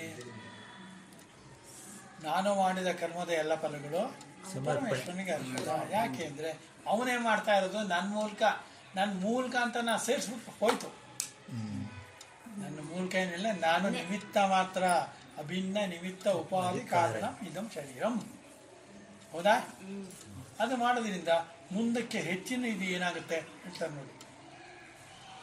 ಈಗ ಕರ್ಮಯೋಗ ನಿಷ್ಠೆಯ ಫಲವಾದ ಸರ್ವ ವೇದಾಂತಗಳಲ್ಲೂ ಹೇಳಿರುವ ಸಮ್ಯಜ್ಞಾನವನ್ನು ಹೇಳಬೇಕೆಂದು ಈ ವಾಕ್ಯವನ್ನು ಹೇಳುತ್ತಾನೆ. ಸಮ್ಯಜ್ಞಾನ ಹೇಳ್ತಾರೆ. ಈಗ ಅಂದ್ರೆ ಸರಿಯಾದ ಜ್ಞಾನ ಯಾವುದು ಅಂತ ಹೇಳ್ತಾರೆ. ಏನಂತ? ಸರ್ವಧರ್ಮಾನ್ ಪರಿತ್ಯಜ್ಯ ಮಾಮೇಕಂ ಶರಣಂ ವ್ರಜ ಅಹಂ ತ್ವಾ ಸರ್ವಪಾಪೇಭ್ಯೋ ಮೋಕ್ಷಯಿಷ್ಯಾಮಿ ಮಾ ಶುಚಃ. ಈ ಶ್ಲೋಕನ ಅಂಡರ್ಲೈನ್ ಮಾಡ್ಕೊಳ್ಳಿ ಮತ್ತು ಗಟ್ಟಿ ಮಾಡ್ಕೊಳ್ಳಿ. ಎಲ್ಲ ನೀವು ವಾಪಸ್ ಯಾತ್ರೆಯಿಂದ ಬಂದ್ಮೇಲೆ ಈ ಶ್ಲೋಕ ಮೊದಲು ಹೇಳಬೇಕು. ಮಣಿ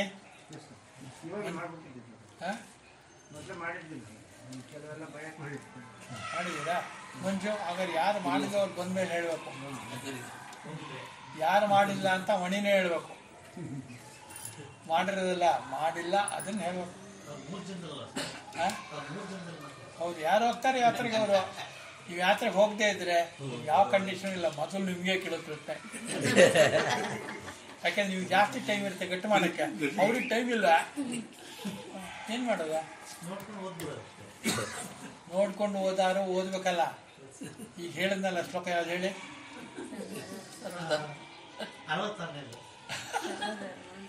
ಈ ತರ ಹಾರಿಕೆ ಉತ್ತರಗಳು, ಜಾಣತನ ಉತ್ತರಗಳು ನನಗೆ ಬೇಕಿಲ್ಲ. ರಘು ನೇರವಾಗಿ ಏನ್ ಶ್ಲೋಕ ಹೇಳತ್ ಹೇಳಿ. ಸರ್ವಧರ್ಮಾನ್ ಪರಿತ್ಯಜ್ಯ ಮಾಮೇಕಂ ಶರಣಂ ವ್ರಜ ಅಹಂ ತ್ವಾ ಸರ್ವ ಪಾಪೇಭ್ಯೋ ಮೋಕ್ಷಯಿಷ್ಯಾಮಿ ಮಾಂ ಶುಚಃ. ನೋಡ್ಕೊಂಡು ಎಷ್ಟು ಕರೆಕ್ಟ್ ಆಗಿರ್ತಾರೆ. ಮಾಂ ಶುಚ ಮಾಂ ಶುಚ. ಅದನ್ನು ತಿಳ್ಕೊಂಡಿರಿ ಮಂಜು. ಅವ್ರು ಏನ್ ಟ್ರಿಕ್ ಮಾಡಿದ್ರು ಅಷ್ಟು ಮಾಡಕ್ ನಿಮ್ಗೆ ಬರ್ಬೇಕು. ಹಾ, ಏನಂತ ಆಯ್ತು ಅರ್ಥ? ಸರ್ವಧರ್ಮಗಳನ್ನು ಬಿಟ್ಟು ನನ್ನೊಬ್ಬನನ್ನೇ ಶರಣು ಹೊಂದು, ನಾನು ನಿನ್ನನ್ನು ಸರ್ವ ಪಾಪಗಳಿಂದಲೂ ಬಿಡುಗಡೆ ಮಾಡಿಸುವೆನು, ಶೋಕಿಸಬೇಡ. ಸರ್ವಧರ್ಮಗಳನ್ನು ಬಿಟ್ಟು ಅಂತ ಇದೆಯಲ್ಲ ಮನಿ. ಏನಾಗಂದ್ರೆ ಸರ್ವಧರ್ಮ ಅಂದ್ರೆ ಯಾವುದು? ಇಲ್ಲಿ ಧರ್ಮ ಅಂದ್ರೆ ಧಾರಣೆ, ಧಾರಯತೆ ಇತಿ ಧರ್ಮ. ಇದನ್ನ ಡಬ್ಬ ಇಟ್ಕೊಳ್ಳಿ. ಆಮೇಲೆ ಸರ್ವಧರ್ಮ ಅಂದ್ರೆ ಏನು? ನಾನು ಗಂಡು ಅಹ, ನಾನು ಹೆಣ್ಣು ಅಹ, ನನಗೆ ಲಿಂಗಭೇದ ಇದೆ ಅಹ, ಇದೆಲ್ಲವನ್ನು ಬಿಟ್ಟು ಅಂತ ಅರ್ಥ. ನಾನು ಸಾಹುಕಾರ, ನಾನು ಬಹಳ ದುರ್ಬಲನಾಗಿದ್ದೇನೆ, ಭಿಕ್ಷುಕನಾಗಿದ್ದೇನೆ, ನಾನು ಮೋಡವಾಗಿದ್ದೇನೆ, ನಾನು ಮರವಾಗಿದ್ದೇನೆ, ನಾನು ಗಂಡನಾಗಿದ್ದೇನೆ, ಹೆಂಡತಿಯಾಗಿದ್ದೇನೆ, ನಾನು ಬರೀ ಪರೋಪಕಾರದಲ್ಲೇ ಬದುಕಿದ್ದೇನೆ. ಪರೋಪಕಾರ ಅನ್ನೋದು ಇಲ್ಲ. ಆಕ್ಚುಲ್ ಆಗಿ ಯಾರು ಮಾಡ್ತಾರೋ ಅದು ಅವರ ಕರ್ತವ್ಯ ಹೊರತು ಉಪಕಾರ ಆಗಿಲ್ಲ. ಅದೆಲ್ಲವೂ ಈ ಬದುಕಿನ ಈ ಪರಂಪರೆಯಲ್ಲಿ ಬದುಕುತ್ತಿರುವ ನಮ್ಮೆಲ್ಲರ ದುರಂತ ಇದೇನೆ. ಎಲ್ಲವೂ ಬೇರೆ ಬೇರೆ ಅಂದ್ಕೊಂಡು, ಎಲ್ಲವೂ ಬೇರೆ ಅಲ್ಲ, ಎಲ್ಲ ಒಂದೇ.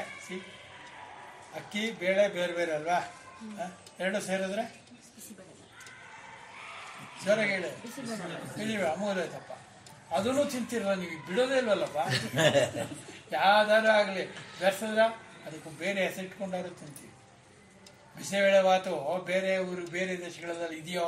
ಇಲ್ಲ ಇಲ್ಲ, ಇಲ್ವೇ ಇಲ್ಲ ಅಲ್ವಾ? ಆದರೆ ಕೊಟ್ಟರೆ ಇದ್ಯಾವ್ರಿಂದ ಮಾಡಿದ್ದೀರಿ ಅಂತಾರೆ ಅವರು. ಹೌದೌದು. ನಮ್ಮ ದೇಶದಲ್ಲೇ ಬೇಕಾಷ್ಟು ಪ್ರಾಂತ್ಯಗಳಲ್ಲಿ ಗೊತ್ತೇ ಇಲ್ಲ. ಇದು ಗೊತ್ತಿದ್ಯಾ? ಇಲ್ಲ. ತರಕಾರಿ ಹಾಕಿದ್ರೆ ಅದೊಂಥರ ಬಿಸಿಬೇಳೆ ಬಾತು. ಏನು ತರಕಾರಿ ಇಲ್ಲ, ಬರೀ ಬೇಳೆ ಬಾತು. ಅಡುಗೆವ್ರು ಮಾಡೋದು ತರಕಾರಿ ಬರೀ ಬಾತು ಅಲ್ಲ. ರಘು ಏನಂತೀರಾ? ಏನ್ ತರಾವರಿ ಬ್ರಾಹ್ಮಣರಿಗೆ ಹೋಗ್ಬಿಟ್ರೆ ತತ್ವನೂ ಬೇಡ, ಕೃಷ್ಣನೂ ಬೇಡ, ಭಾಗವದ್ಗೀತೆನೂ ಬೇಡ, ಉಪನಿಷತ್ತೇ ಬೇಡ. ಏನು ಒಬ್ಬೊಬ್ಬರು ಅನ್ನೋದು ಹೇಳ್ತಾ ಇರ್ತಾರೆ. ಹೀಗಾಗಿ ನಮ್ಮ ಪ್ರವಚನಗಳು ಎದ್ದೋ ತೆದ್ದೋ ಆಗ್ಬಿಟ್ಟು ಯಾರಿಗೇನು ತೋರಿಸ್ತೋ ಅದನ್ನೇ ಹೇಳ್ಕೊತಾರೆ. ಯಥಾರ್ಥವಾಗಿ ಇರುವ ಇದನ್ನು ಕನ್ನಡಕ್ಕೆ ನಿಜವಾಗಲೂ ಆಸ್ ಇಟ್ ಈಸ್ ಶಂಕರರಿಂದ ಬಂದಂಥ ಇದನ್ನು ಟ್ರಾನ್ಸ್ಲೇಟ್ ಮಾಡಿಸ್ತಕ್ಕಂಥ ನಮ್ಮ ಹಳೆ ನರಸಿಂಹ ಸ್ವಾಮಿಗಳ ಹೆಸರೇನು? ಶ್ರೀ ಶ್ರೀ ಸಚ್ಚಿದಾನಂದ. ಎಲ್ಲ ತಿಳ್ಕೊಂಡಿರ್ಬೇಕು. ಅವ್ರು ಎಂಥ ಉಪಕಾರವನ್ನು ಮಾಡಿದ್ದಾರೆ. ಅವ್ರಿಗೆಲ್ಲ ಅವ್ರು ಚಪ್ಪಾಳೆ ಹೊಡೀರಿ. ತುಂಬ ಥ್ಯಾಂಕ್ಸ್. ಅಷ್ಟರ ಮಟ್ಟಿಗೆ ಇರಬೇಕು. ಅವರು ಆ ಕನ್ನಡ ಓದೇನೇ ನಮ್ಗೆ ಅರ್ಥ ಆಗ್ತಿಲ್ಲ. ಈ ಶಂಕರ ಹೇಳಿದ ನೇರವಾಗಿರಕ್ಕಂಥ ಶ್ಲೋಕ ಮೇಲೆ ಅರ್ಥ ಆಗುತ್ತೋ? ಇಲ್ಲ. ಇದನ್ನೂ ವಿಶ್ಲೇಷಣೆ ಮಾಡಬೇಕು, ಅದನ್ನೂ ವಿಶ್ಲೇಷಣೆ ಮಾಡಬೇಕು. ನಮ್ಮದೇ ಆದಂಥ ವಿಚಾರವನ್ನು ಹೇಳ್ತಾ ಇರಬೇಕು. ಆವಾಗಲೇ ನೀವು ಬಂದಮೇಲೂ ಕೂಡ ಸರ್ವಧರ್ಮಾನ್ ಪರಿತ್ಯಜ್ಯ ಮಾಮೇಕಂ ಶರಣಂ ವ್ರಜ ಅಹಂ ತ್ವಾ ಸರ್ವ ಪಾಪೇಭ್ಯೋ ಮೋಕ್ಷಯಿಷ್ಯಾಮಿ ಮಾ ಶುಚಃ. ರಘು ಹೇಳ್ತೀರ. ಹೌದಾ? ಸರ್ವಧರ್ಮಾನ್ ಪರಿತ್ಯಜ್ಯ, ನಾನೇನು ಅಲ್ಲ. ನಾನು ಅನ್ನುವುದು ನಾನಲ್ಲ, ನಾನು ಅನ್ನುವುದು ಇಲ್ಲವೇ ಇಲ್ಲ. ಎಲ್ಲ ನಾನು ಅನ್ನುವುದು ನಾವು ಆಗಬೇಕು. ನಾವು ಅನ್ನುವುದು ಸರ್ವಂ ಕಲ್ವಿದಂ ಬ್ರಹ್ಮ. ಎಲ್ಲವೂ ಬ್ರಹ್ಮನ ಪ್ರೇರಿತವಾದದ್ದು. ಅಲ್ಲಿರ್ತಕ್ಕಂಥದ್ದು ಬೇರೆ ವಿಚಾರವೇ ಮಾಡೋದಿಲ್ಲ. ಮನ್ಮನಾಭವ, ಮದ್ಭಕ್ತ, ಮಧ್ಯಾಜಿ, ಮಾನಮಸ್ಕರು ಇಷ್ಟು ಹೇಳಿದ ನೋಡಲ್ವಾ? ಇಲ್ಲಿ ಇವತ್ತು ಬರ್ತಕ್ಕಂಥ 4 ಶ್ಲೋಕಗಳನ್ನು ನೀವು ಬಹಳ ಗಮನ ಇಟ್ಟು ಕೇಳಬೇಕು. ಸರ್ವಧರ್ಮಾನ್ ಪರಿತ್ಯಜ್ಯ. ಸರ್ವಧರ್ಮಗಳನ್ನು ಅಂದರೆ ಎಲ್ಲಾ ಧರ್ಮಗಳು ಅದನ್ನ ಎಂದು ಅರ್ಥ. ಇಲ್ಲಿ ಧರ್ಮ ಎಂಬ ಮಾತಿನಿಂದ ಅಧರ್ಮವನ್ನು ತೆಗೆದುಕೊಳ್ಳಬೇಕು. ಅಧರ್ಮವೂ ನಾನಲ್ಲ. ಎಷ್ಟು ಜನ ಬರ್ತೀರ ನೋಡಿ. ಧರ್ಮವೂ ನಾನಲ್ಲ, ಅಧರ್ಮವೂ ನಾನಲ್ಲ. ಎರಡಕ್ಕೂ ಕಾರಣವಾಗಿರುವನು ಬ್ರಹ್ಮನಾಗಿರುವನು ನಾನೇ. ನಾನು ಅಧರ್ಮ ಅಂತಲ್ಲ ಅರ್ಥ, ಅಧರ್ಮಕ್ಕೆ ಕಾರಣ ನಾನು ಅಂತ. ಸರ್ವಧರ್ಮಗಳನ್ನು ಬಿಟ್ಟು, ಧರ್ಮ ಅಧರ್ಮ ಎರಡು ಬಿಟ್ಟು. ಧರ್ಮ ಅಧರ್ಮವನ್ನು ಬಿಡಿ, ಸ್ವಧರ್ಮವನ್ನು ಬಿಡಿ, ಅಧರ್ಮವನ್ನು ಬಿಡಿ, ಧರ್ಮವನ್ನು ಬಿಡಿ, ಅಧರ್ಮವನ್ನು ಬಿಡಿ ಅಲ್ವಾ. ಶ್ರೇಯಾನ್ ಶ್ರೇಯಾನ್ ಇದೆಯಲ್ಲ, ಧರ್ಮೋ ವಿಗುಣ. ಪರಧರ್ಮ ತ್ವನಸ್ಪಿತ, ಅದನ್ನು ಬಿಡಿ ಇದನ್ನು ಬಿಡಿ, ಎರಡನ್ನು ಬಿಟ್ಟ ಮೇಲೆ ಏನು ಉಳಿತು? ಯಾವುದು ನನ್ನದಲ್ಲ ಅನ್ನೋ ಭಾವ ನನ್ನಲ್ಲಿ ಉಳಿಯಿತು.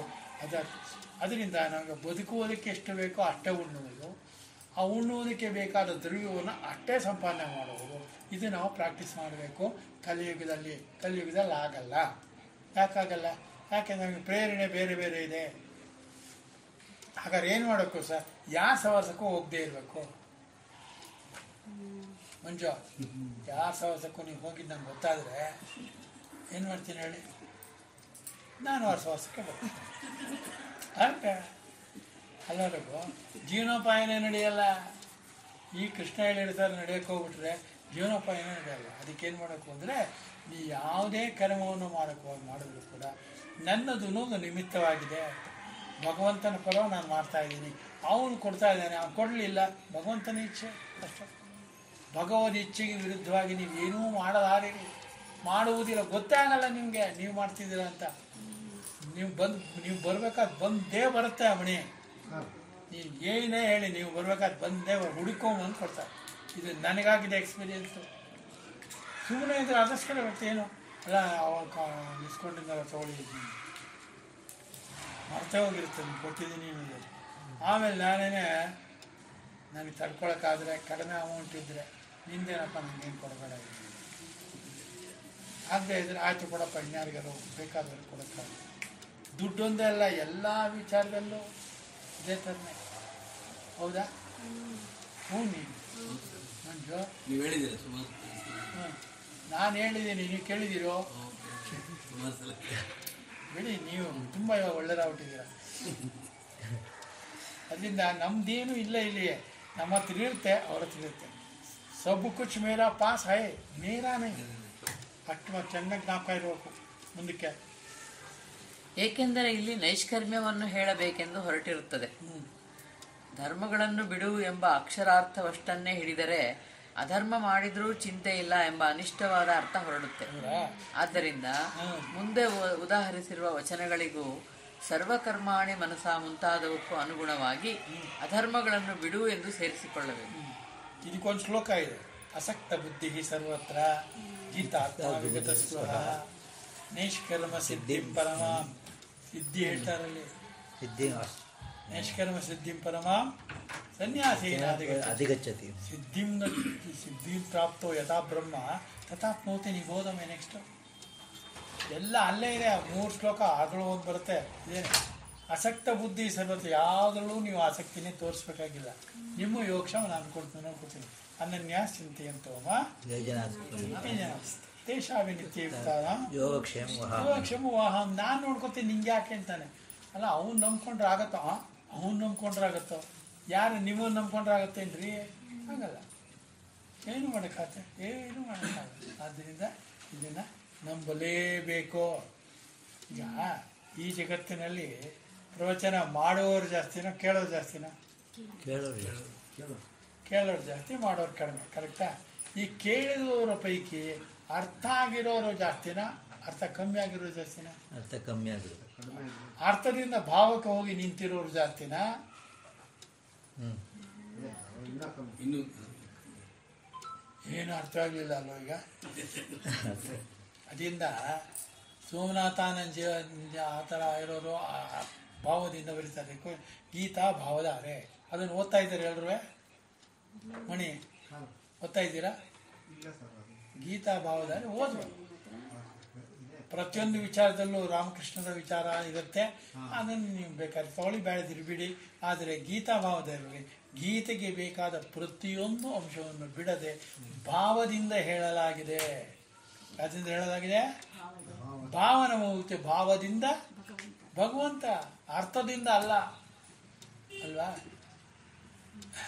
ಧರ್ಮ, ಅರ್ಥ, ಕಾಮ, ಮೋಕ್ಷ ಇದರೊಳಗೆ ಭಾವವನ್ನು ತೆಗಿಬೇಕು. ಭಾವವನ್ನು ಎಳೆದು ಮೇಲೆ ನಿಲ್ಲಿಸಬೇಕು. ಆ ಭಾವವೇ ಭಗವಂತ, ಅದಲ್ವಾ?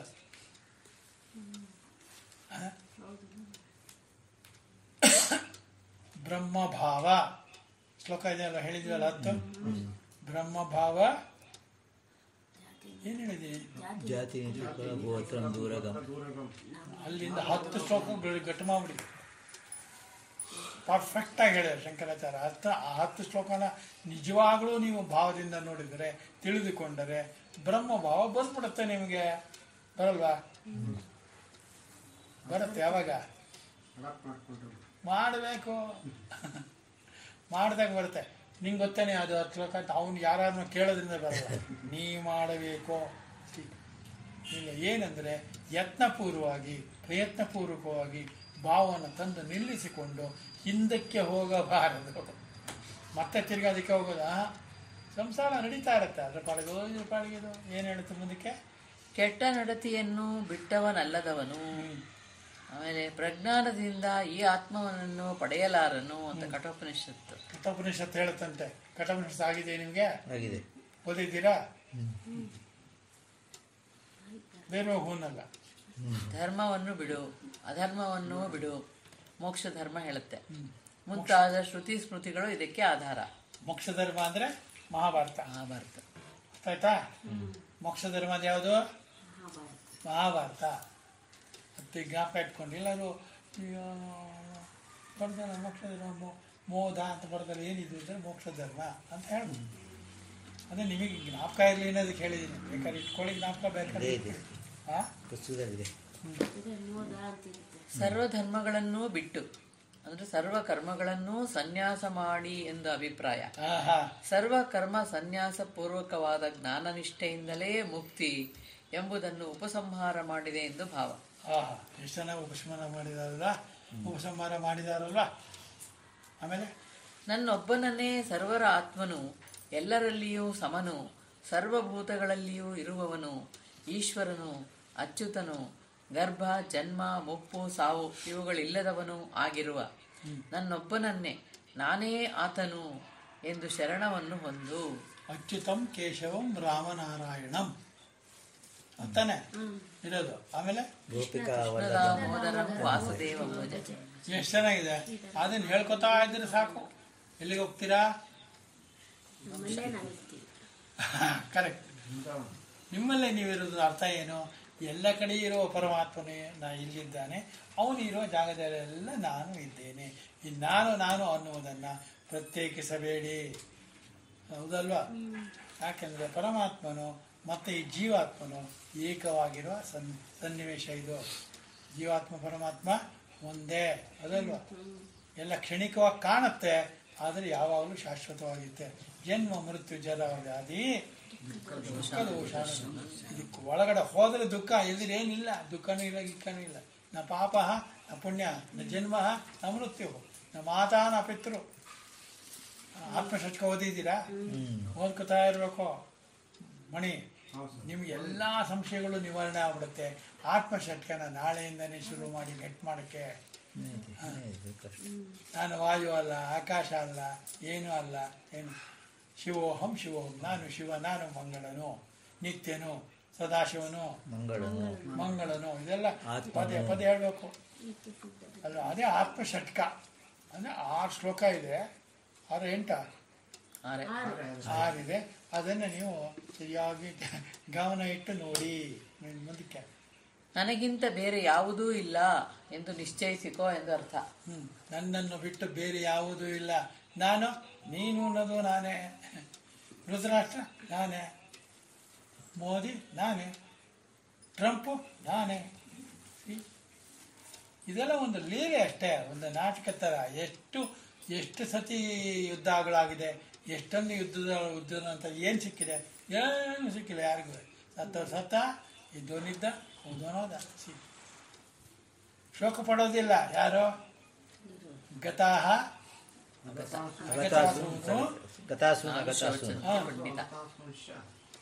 ನ ಶೋಚಿತ ಪಂಡಿತಾ. ಯಾರಿಗೆ ಜ್ಞಾನ ಇರುತ್ತೆ ಅವನಿಗೆ ನೋಡಿ ಯಾವನು ಅಳೋದಿಲ್ಲ. ಯಾಕೆಂದ್ರೆ ಇದು ಗ್ಯಾರಂಟಿ ಆಗಿರೋದಕ್ಕೆ ಅಳೋದು ಯಾಕೆ, ನಗೋದು ಯಾಕೆ ಗೊತ್ತಾನೆ? ಇಲ್ಲಿ ಯಾವಾಗಲೂ ಸತತವಾಗಿರತಕ್ಕಂಥ ಒಂದೇ ಒಂದು ವಿಚಾರವನ್ನು ನೀವು ತಿಳ್ಕೋಬೇಕು. ಏನದು? ಯಾರೂ ಬದುಕುವುದಿಲ್ಲ. ಬದುಕುವುದು ಅನ್ನೋದು ತಾತ್ಕಾಲಿಕ ಮಾತ್ರ. ಬದುಕುವಾಗ ಅವನು ಮಾಡುವ ಎಲ್ಲ ವಕ್ರ ಚೇಷ್ಟೆಗಳು ತಾತ್ಕಾಲಿಕ ಮಾತ್ರ. ಮದುವೆ, ಮುಂಜಿ, ಮಕ್ಕಳು, ಮರಿ, ಬೆಳೆಯೋದು ಇಳಿಯೋದು, ಮನೆಗಳು, ಅದು ಇದು, ದುಡ್ಡು, ಎಫ್ ಡಿಗಳು, ಇಂಟ್ರೆಸ್ಟ್ಗಳು ಎಲ್ಲ ಮುಂದೆ ಇಟ್ಕೊಂಡು ಡಮ್ ಅಂತ. ಇದೇನಿದು ವಿಚಿತ್ರ ಮಣಿ? ಇದಕ್ಕೇನಾದ್ರು ಒಂದು ಹೇಳಿ ಅಂದರೆ, ಇದು ಇರುವುದೇ ಹೀಗೆ, ನೀವು ಬದಲಾಯಿಸೋಕ್ಕಾಗಲ್ಲ. ಯಾಕಾಗಲ್ಲ? ನಮ್ಗೆ ಆ ಶಕ್ತಿ ಹೌದಲ್ಲ? ಕೊನೆಯ ಪಕ್ಷ ಈ ಅಜ್ಞಾನವನ್ನು ಹೋಗಲಾಡಿಸಿಕೊಳ್ಳೋ ಏಕೈಕ ಸಾಧನ ನಮಗಿದೆ ಈ ನರಜನ್ಮದಲ್ಲಿ. ಅದು ಮಾನವನಿಗಿರತಕ್ಕಂಥ ದೊಡ್ಡ ಇದು ಏನಂದರೆ, ನಾನು ಹುಟ್ಟುವುದೂ ಇಲ್ಲ, ಜನ್ಮ ಮೃತ್ಯು, ನಾನು ಯಾವಾಗಲೂ ಇರುವವನು. ಆದ್ದರಿಂದ ನನಗೆ ನಾನು ಸತ್ಯ, ಹೌದಲ್ವ? ನಾನು ಜ್ಞಾನ, ನಾನು ಅನಂತ ಯಾವಾಗಲೂ ಇರ್ತೀನಿ, ನಾನು ಬ್ರಹ್ಮ, ಅಹಂ ಬ್ರಹ್ಮ ಅಸ್ಮಿನ್. ಅರ್ಥ ಆಯ್ತಾ? ಮುಂದಕ್ಕೆ ಹೀಗೆ ಬುದ್ಧಿಯಲ್ಲಿ ನಿಶ್ಚಯಿಸಿಕೊಂಡಿರುವ ನಿನ್ನನ್ನು ನಾನು ಎಲ್ಲ ಸರ್ವ ಪಾಪಗಳಿಂದಲೂ ಎಲ್ಲ ಧರ್ಮಗಳ ಮತ್ತು ಅಧರ್ಮಗಳ ಬಂಧನ ರೂಪವಾದ ಎಲ್ಲ ಪಾಪಗಳಿಂದಲೂ ನಿನ್ನ ಆತ್ಮಸ್ವರೂಪವನ್ನು ಬೆಳಗಿಸಿಕೊಡುವುದರಿಂದ ಬಿಡುಗಡೆ ಮಾಡಿಸುವೆನು. ಅಂದರೆ ಧರ್ಮವನ್ನು ಪಾಪ ಅಂತ ಕರಿಬಹುದು ಅಂತ ಹೇಳ್ತಾರೆ. ಧರ್ಮವನ್ನು ಅಧರ್ಮವನ್ನು ಎರಡೂ ಬಂಧನ ಮಾಡುತ್ತೆ. ಪಾಪ ಅಂದರೆ ತಪ್ಪು ತಿಳಿವಳಿಕೆ. ಈ ಜಗದಲ್ಲಿ ಭಾವದಿಂದ ನೋಡಿದಾಗ ಇದು ತಪ್ಪು ತಿಳುವಳಿಕೆಯಿಂದ ಹೀಗಾಗಿದೆ. ತಪ್ಪು ತಿಳುವಳಿಕೆ ಹೋದರೆ ಏನಿರುತ್ತೆ? ತಿಳುವಳಿಕೆ ಏನಾಗುತ್ತೆ? ಸರಿಯಾಗುತ್ತೆ, ತಿಳಿಯಾಗುತ್ತೆ ಅಷ್ಟೇ. ಇದ್ರೊಳಗೆ ಬೇರೆ ಏನೂ ಇಲ್ಲ. ಪಾಪ ನಂಗೆ ಪಾಪ ಬಂತು, ಪುಣ್ಯ ಬಂತು. ಪಾಪ ಇಲ್ಲ, ಪುಣ್ಯವೂ ಇಲ್ಲ. ಯಾಕೆಂದರೆ ಮತ್ತೆ ಮತ್ತೆ ಬಂದು ಹೋಗಿ ಮಾಡ್ತಾ ಇರೋ ಪಾಪ ಏನು, ಪುಣ್ಯ ಏನು? ಸರ್ವಧರ್ಮಾನ್ ಪರಿತ್ಯಜ್ಯ ಮಾಮೇಕಂ ಶರಣಂ ವ್ರಜ ಅಹಂ ತಾ ಸ್ವರೂಪೇಭ್ಯೋ ಮೋಕ್ಷಮಿಷ್ಯಾಮಿ ಮಾ ಶುಚ. ಅಳಬೇಡ ಕಣಯ್ಯ. ಯಾಕೆ ಅಳಬಾರ್ದು? ಪಾಪನೂ ಇಲ್ಲ, ಪುಣ್ಯನೂ ಇಲ್ಲ, ಅಳೋದೇನಕ್ಕೆ ನೀನು? ಹೌದಲ್ವ? ಇದು ಅರ್ಜುನನಿಗೆ ಇಂಗಿತ ಮಾಡಿ ಹೇಳಿದ್ದರೂ ಇದು ಇಡೀ ಮಾನವ ಕುಲಕ್ಕೆ ಹೇಳಿರ್ತಕ್ಕಂಥ ಒಂದು ಪುಣ್ಯ ಸಂದೇಶ. ಎಂಥದ್ದು? ಪುಣ್ಯ ಸಂದೇಶ. ಇದಕ್ಕೆ ನಾವು ಕಾಯ್ಕೋಬೇಕು. ಬೇರೆ ಯಾವುದು ಬೇಡ. ಎಲ್ಲ ಉಪನಿಷತ್ತುಗಳು ಇದನ್ನೇ ಹೇಳೋದು ಅಲ್ಲ ಮಣಿ? ಎಲ್ಲ ಉಪನಿಷತ್ತುಗಳು ನೋಡಬೇಕು ನೀವು. ಕಠೋಪನಿಷತ್ತು ನಾನು ಕರೆಕ್ಟಾಗಿ ಮಾಡಿದ್ದೀನಿ ಅಂತ ಅಂದ್ಕೊಂಡಿದ್ದೀನಿ. ಆ ಕಠೋಪನಿಷತ್ತು ಬೇಕಾದ್ರೆ ಯಾವಾಗಾದ್ರು ಒಂದು ಸತಿ ನಿಮ್ಗೆ ಓದುವಾಗ ಅನುಮಾನ ಬಂದರೆ ಕೇಳಿ ಹೇಳ್ತೀನಿ. ಹೌದಾ? ಈ ರೀತಿ ಈ ಅಧ್ಯಾತ್ಮ ನಡೀತಾ ಇರುತ್ತೆ. ನೀವು ತಿಳುವಳಿಕೆ ಇಟ್ಕೊಂಡಿರ್ಬೇಕು. ಮುಂದಕ್ಕೆ ಅವರ ಆತ್ಮಭಾವಸ್ಥನಾಗಿ ಬೆಳಗುವ ಜ್ಞಾನದೀಪದಿಂದ ಅಜ್ಞಾನಜವಾದ ತಮಸ್ಸನ್ನು ನಾಶಗೊಳಿಸುವೆನು ಎಂದು ಹಿಂದೆಯೂ ಹೇಳಿರುತ್ತದೆ. ಅಜ್ಞಾನ ತಿಮಿರಾಂಧಸ್ಯ ಜ್ಞಾನಾಂಜನ ಶಲಾಕಯ. ಗುರುವಾಗಿ ನಾನು ಇದನ್ನು ಹೇಳ್ತಾ ಇದ್ದೀನಿ ಅಂತ ಕೃಷ್ಣ ಸಾರಿ ಹೇಳ್ತಾ ಇದ್ದಾನೆ. ಮಣಿ, ಇನ್ನೇನು ಇದಕ್ಕಿಂತ ಇನ್ನೇನಿದೆ? ಆದ್ದರಿಂದ ಶೋಕಿಸಬೇಡ ಎಂದರ್ಥ. ಆದ್ದರಿಂದ ನೀನು ಅಳಬೇಡ. ಅಜ್ಞಾನದಿಂದ ಅಳುವವರನ್ನು ನೋಡಿದ್ದೀರಾ? ನನಗೆ ಜ್ಞಾನ ಬರಲಿಲ್ವಲ್ಲ ಅಂತ ಅಳ್ತಾ ಇಲ್ಲ ಅವನು. ಅಜ್ಞಾನ ಹೋಗ್ಲಿಲ್ವಲ್ಲ ಅಂತ ಹೇಳ್ತಾ ಇಲ್ಲ ಅವನು. ಏನು, ಅವನು ಇರುವುದೇ ಹೇಳುವುದಕ್ಕಾಗಿ. ಅದಕ್ಕೋಸ್ಕರ ಹೇಳ್ತಾ ಇದ್ದ ಅಲ್ವಾ ಮಂಜು? ಏನಕ್ಕೆ ಕೇಳಬೇಕು? ಹೆಣ್ಣು ಮಗಳು ಅಂತ ಮೊದಲಾದ್ಮೇಲೆ ಬೇರೆಯವ್ರನ್ನ ಹೋಗೇ ಹೋಗ್ತಾಳೆ. ಕಷ್ಟನೋ ಸುಖನೋ ಪಡ್ತಾಳೆ. ಸುಖನೋ ದುಃಖನೋ ಎರಡೂ ಅಲ್ಲ. ಅವಳಿಗೆ ಗೊತ್ತಿಲ್ಲ. ಅದರಿಂದ ಅವಳು ಓ ಅಂತಾಳೆ, ಅಮ್ಮ ಅಂತಾಳೆ, ಫೋನಲ್ಲೆಲ್ಲ ಆಡ್ತಾಳೆ ಅಲ್ವಾ? ಹೇಳಿ ಏನು ಮಂಜು? ನಿಮ್ಮ ಮನೇಲಿ ನೀವು ಯಾವ ಥರ ಅಡುಗೆ ಮಾಡಿದ್ದೀರಾ? ಇಲ್ಲ ಹಾಂ, ಇಲ್ಲ. ಮಾಡಿ ನಾಳೆ ಒಂದು ಹುಣಸು ಸರ್ ಅರ್ಥ. ನೀವು ಹೆಂಡತಿನ ಕೇಳ್ಕೊಂಡು ಮಾಡಿಪ್ಪ. ಆದರೆ ಮಾಡಿದೀನಿ ನೋಡಿ ಅಂತ ಕ್ಯಾರಿಯರ್ಲಿ ನಮ್ಮ ಮನೆಗೆ ತರಬೇಡಿ. ಯಾಕಂದರೆ ರಘು ಅದೆಲ್ಲ ಹೇಳ್ಕೊಡ್ತಾರೆ ನಿಮಗೆ. ಅಷ್ಟೆಲ್ಲ ಹೇಳಿದಲ್ಲ, ಕ್ಯಾರಿಯರ್ ತೊಗೊಂಡು ತಿನ್ನಿ ಬಿಡಿದ ಅದೆಲ್ಲ ನಿಮಗೆ ಕೇಳಬಾರ್ದು. ಯಾಕೆಂದರೆ ಮನೆ ಸಾರು ನಮ್ಮನ್ನು 5 ಕೆಲಸ ಮಾಡ್ತಾರೆ. ಬೇಕಾದ್ರೆ ಬನ್ನಿ ಮಾಡ್ತಾರೆ. ಒಂದು ದಿವಸ ನೀವೆಲ್ಲರೂ ಬನ್ನಿ ಊಟಕ್ಕೆ. ಉಣಿಸಿದ್ರೆ ಅನ್ನ ಇನ್ನೇನು ಇಲ್ಲ. ಎಲ್ಲರೂ ತಿಂತೀರಾ? ಇದಕ್ಕೆ ಮುಂಚೆ ಅಲ್ಲ ಅನ್ಕೋತಾ ಇದಕ್ಕೆ ಕರಿಬೇಕಾ ಅಂತ. ಕರೆಕ್ಟ್. ನಿಮಗೂ ರಘುನ ಹೇಳ್ಕೊಟ್ರದ? ಆಮೇಲೆ ಆಯ್ತು. ಚೆನ್ನಾಗಿ ಗೀತಾರ್ಥ ವಿಷಯಿಕವಾಗಿ ಚರ್ಚೆ. ಗೀತಾರ್ಥ ವಿಶೇಷವಾಗಿ ಚರ್ಚೆ ಇದೆ. ಮುಂದಿನ ವಾರ ಚರ್ಚೆ ಮಾಡೋಣ. ಚರ್ಚೆ ಈಗಲೇ ಆಗ್ಬಿಟ್ರೆ ಇದಾಗ್ಬಿಡುತ್ತೆ ಅಂತ ನಾನು ಇಲ್ಲಿ ನಿಲ್ಲಿಸ್ತಾ ಇದ್ದೀನಿ. ಲೋಗಣಿ, ಗೀತಾರ್ಥ ಚರ್ಚೆ ಏನಿದೆ ಮುಂದಿನ ವಾರ. ಈ ಕೊನೆ ಶ್ಲೋಕವನ್ನು ನೀವೆಲ್ಲ ಜ್ಞಾಪಕ ಇಟ್ಕೊಂಡಿರಿ. ಮುಂದಿನ ವಾರ ಬನ್ನಿ. ಏನು ಹೇಳಿ? ಯಾವ ಶ್ಲೋಕ? ಸರ್ವಧರ್ಮಾನ್ ಪರಿತ್ಯಜ್ಯ ಮಾಮೇಕಂ ಶರಣಂ ವ್ರಜ ಅಹಂ ತ್ವಾ ಸರ್ವಪಾಪೇಭ್ಯೋ ಮೋಕ್ಷಯಿಷ್ಯಾಮಿ ಮಾ ಶುಚಃ. ಅಳಬೇಡ, ನೀವು ಯಾರಿಗಾರು ಹೇಳುವುದು, ಆದರೆ ನೀವು ಹತ್ಕೊಂಡು ಹೇಳ್ಬಾರ್ದು. ನಿಮಗೆ ಗೊತ್ತಾಗಿರ್ಬೇಕು ಅದು, ಅದಲ್ವಾ? ಮುಂಚೆ ಹೇಳ್ಬೇಕು. ಮುಂಚೆ ಹೇಳ್ಬೇಕು. ಅಳಕ್ಕೆ ಮುಂಚೆ, ಅದು ಆದ್ಮೇಲೆ ಅಲ್ಲ, ಮುಂಚೆ ಮಧ್ಯ ಆಮೇಲೆ. ಯಾವಾಗಲೂ ಅಳಬಾರ್ದು ಫಸ್ಟ್. ನೀವು ಹೇಳಿದ್ಮೇಲೆ ಅವ್ರು ಹೇಳ್ತಾರೆ. ನೀವು ಹೇಳಿದ್ಮೇಲೆ ಅವರೇ ಹೇಳ್ತಾರೆ. ಮಾನವ ಜನ್ಮ ಇರೋದೇ ಹೇಳೋಕ್ಕೆ ನೀವೇನು ಬೇಡ ಬೇಡ ಅಂತೀರಾ ಅಂತ ಚೆನ್ನಾಗಿ ಬಯಸ್ಕೊಂಡು ಮಾನಿಸಿ ಮಾತಾಡ್ತಾರೆ. ಜ್ಞಾನ ಅನ್ನೋದು ಎಷ್ಟು ಮುಖ್ಯ ನೋಡೋದು ಅಲ್ಲ. ನಹಿ ಜ್ಞಾನೇನ ಸದೃಶಂ. ಕರ್ಮ ಭಕ್ತಿ ಏನು ಮಾಡಬೇಕಾದ್ರೂ ಜ್ಞಾನ ಅನ್ನೋದು ಬಹಳ ಮುಖ್ಯ. ಜ್ಞಾನ ಇಲ್ಲ ಅಲ್ಲ, ಎಲ್ಲರಿಗೂ ಜ್ಞಾನ ಇದೆ, ಆದರೆ ಜ್ಞಾನ ನಮಗಿರ್ಬೇಕು. ಇವಾಗ ಏನು ಮಾಡೋಣ? ಮಂಗಳಾಚರಣೆ ಮಾಡೋಣ ಮಣಿ. ಏನು ಸುಮ್ಮನೆ ಆಗ್ಬಿಟ್ರೆ ಯಾಕೆ?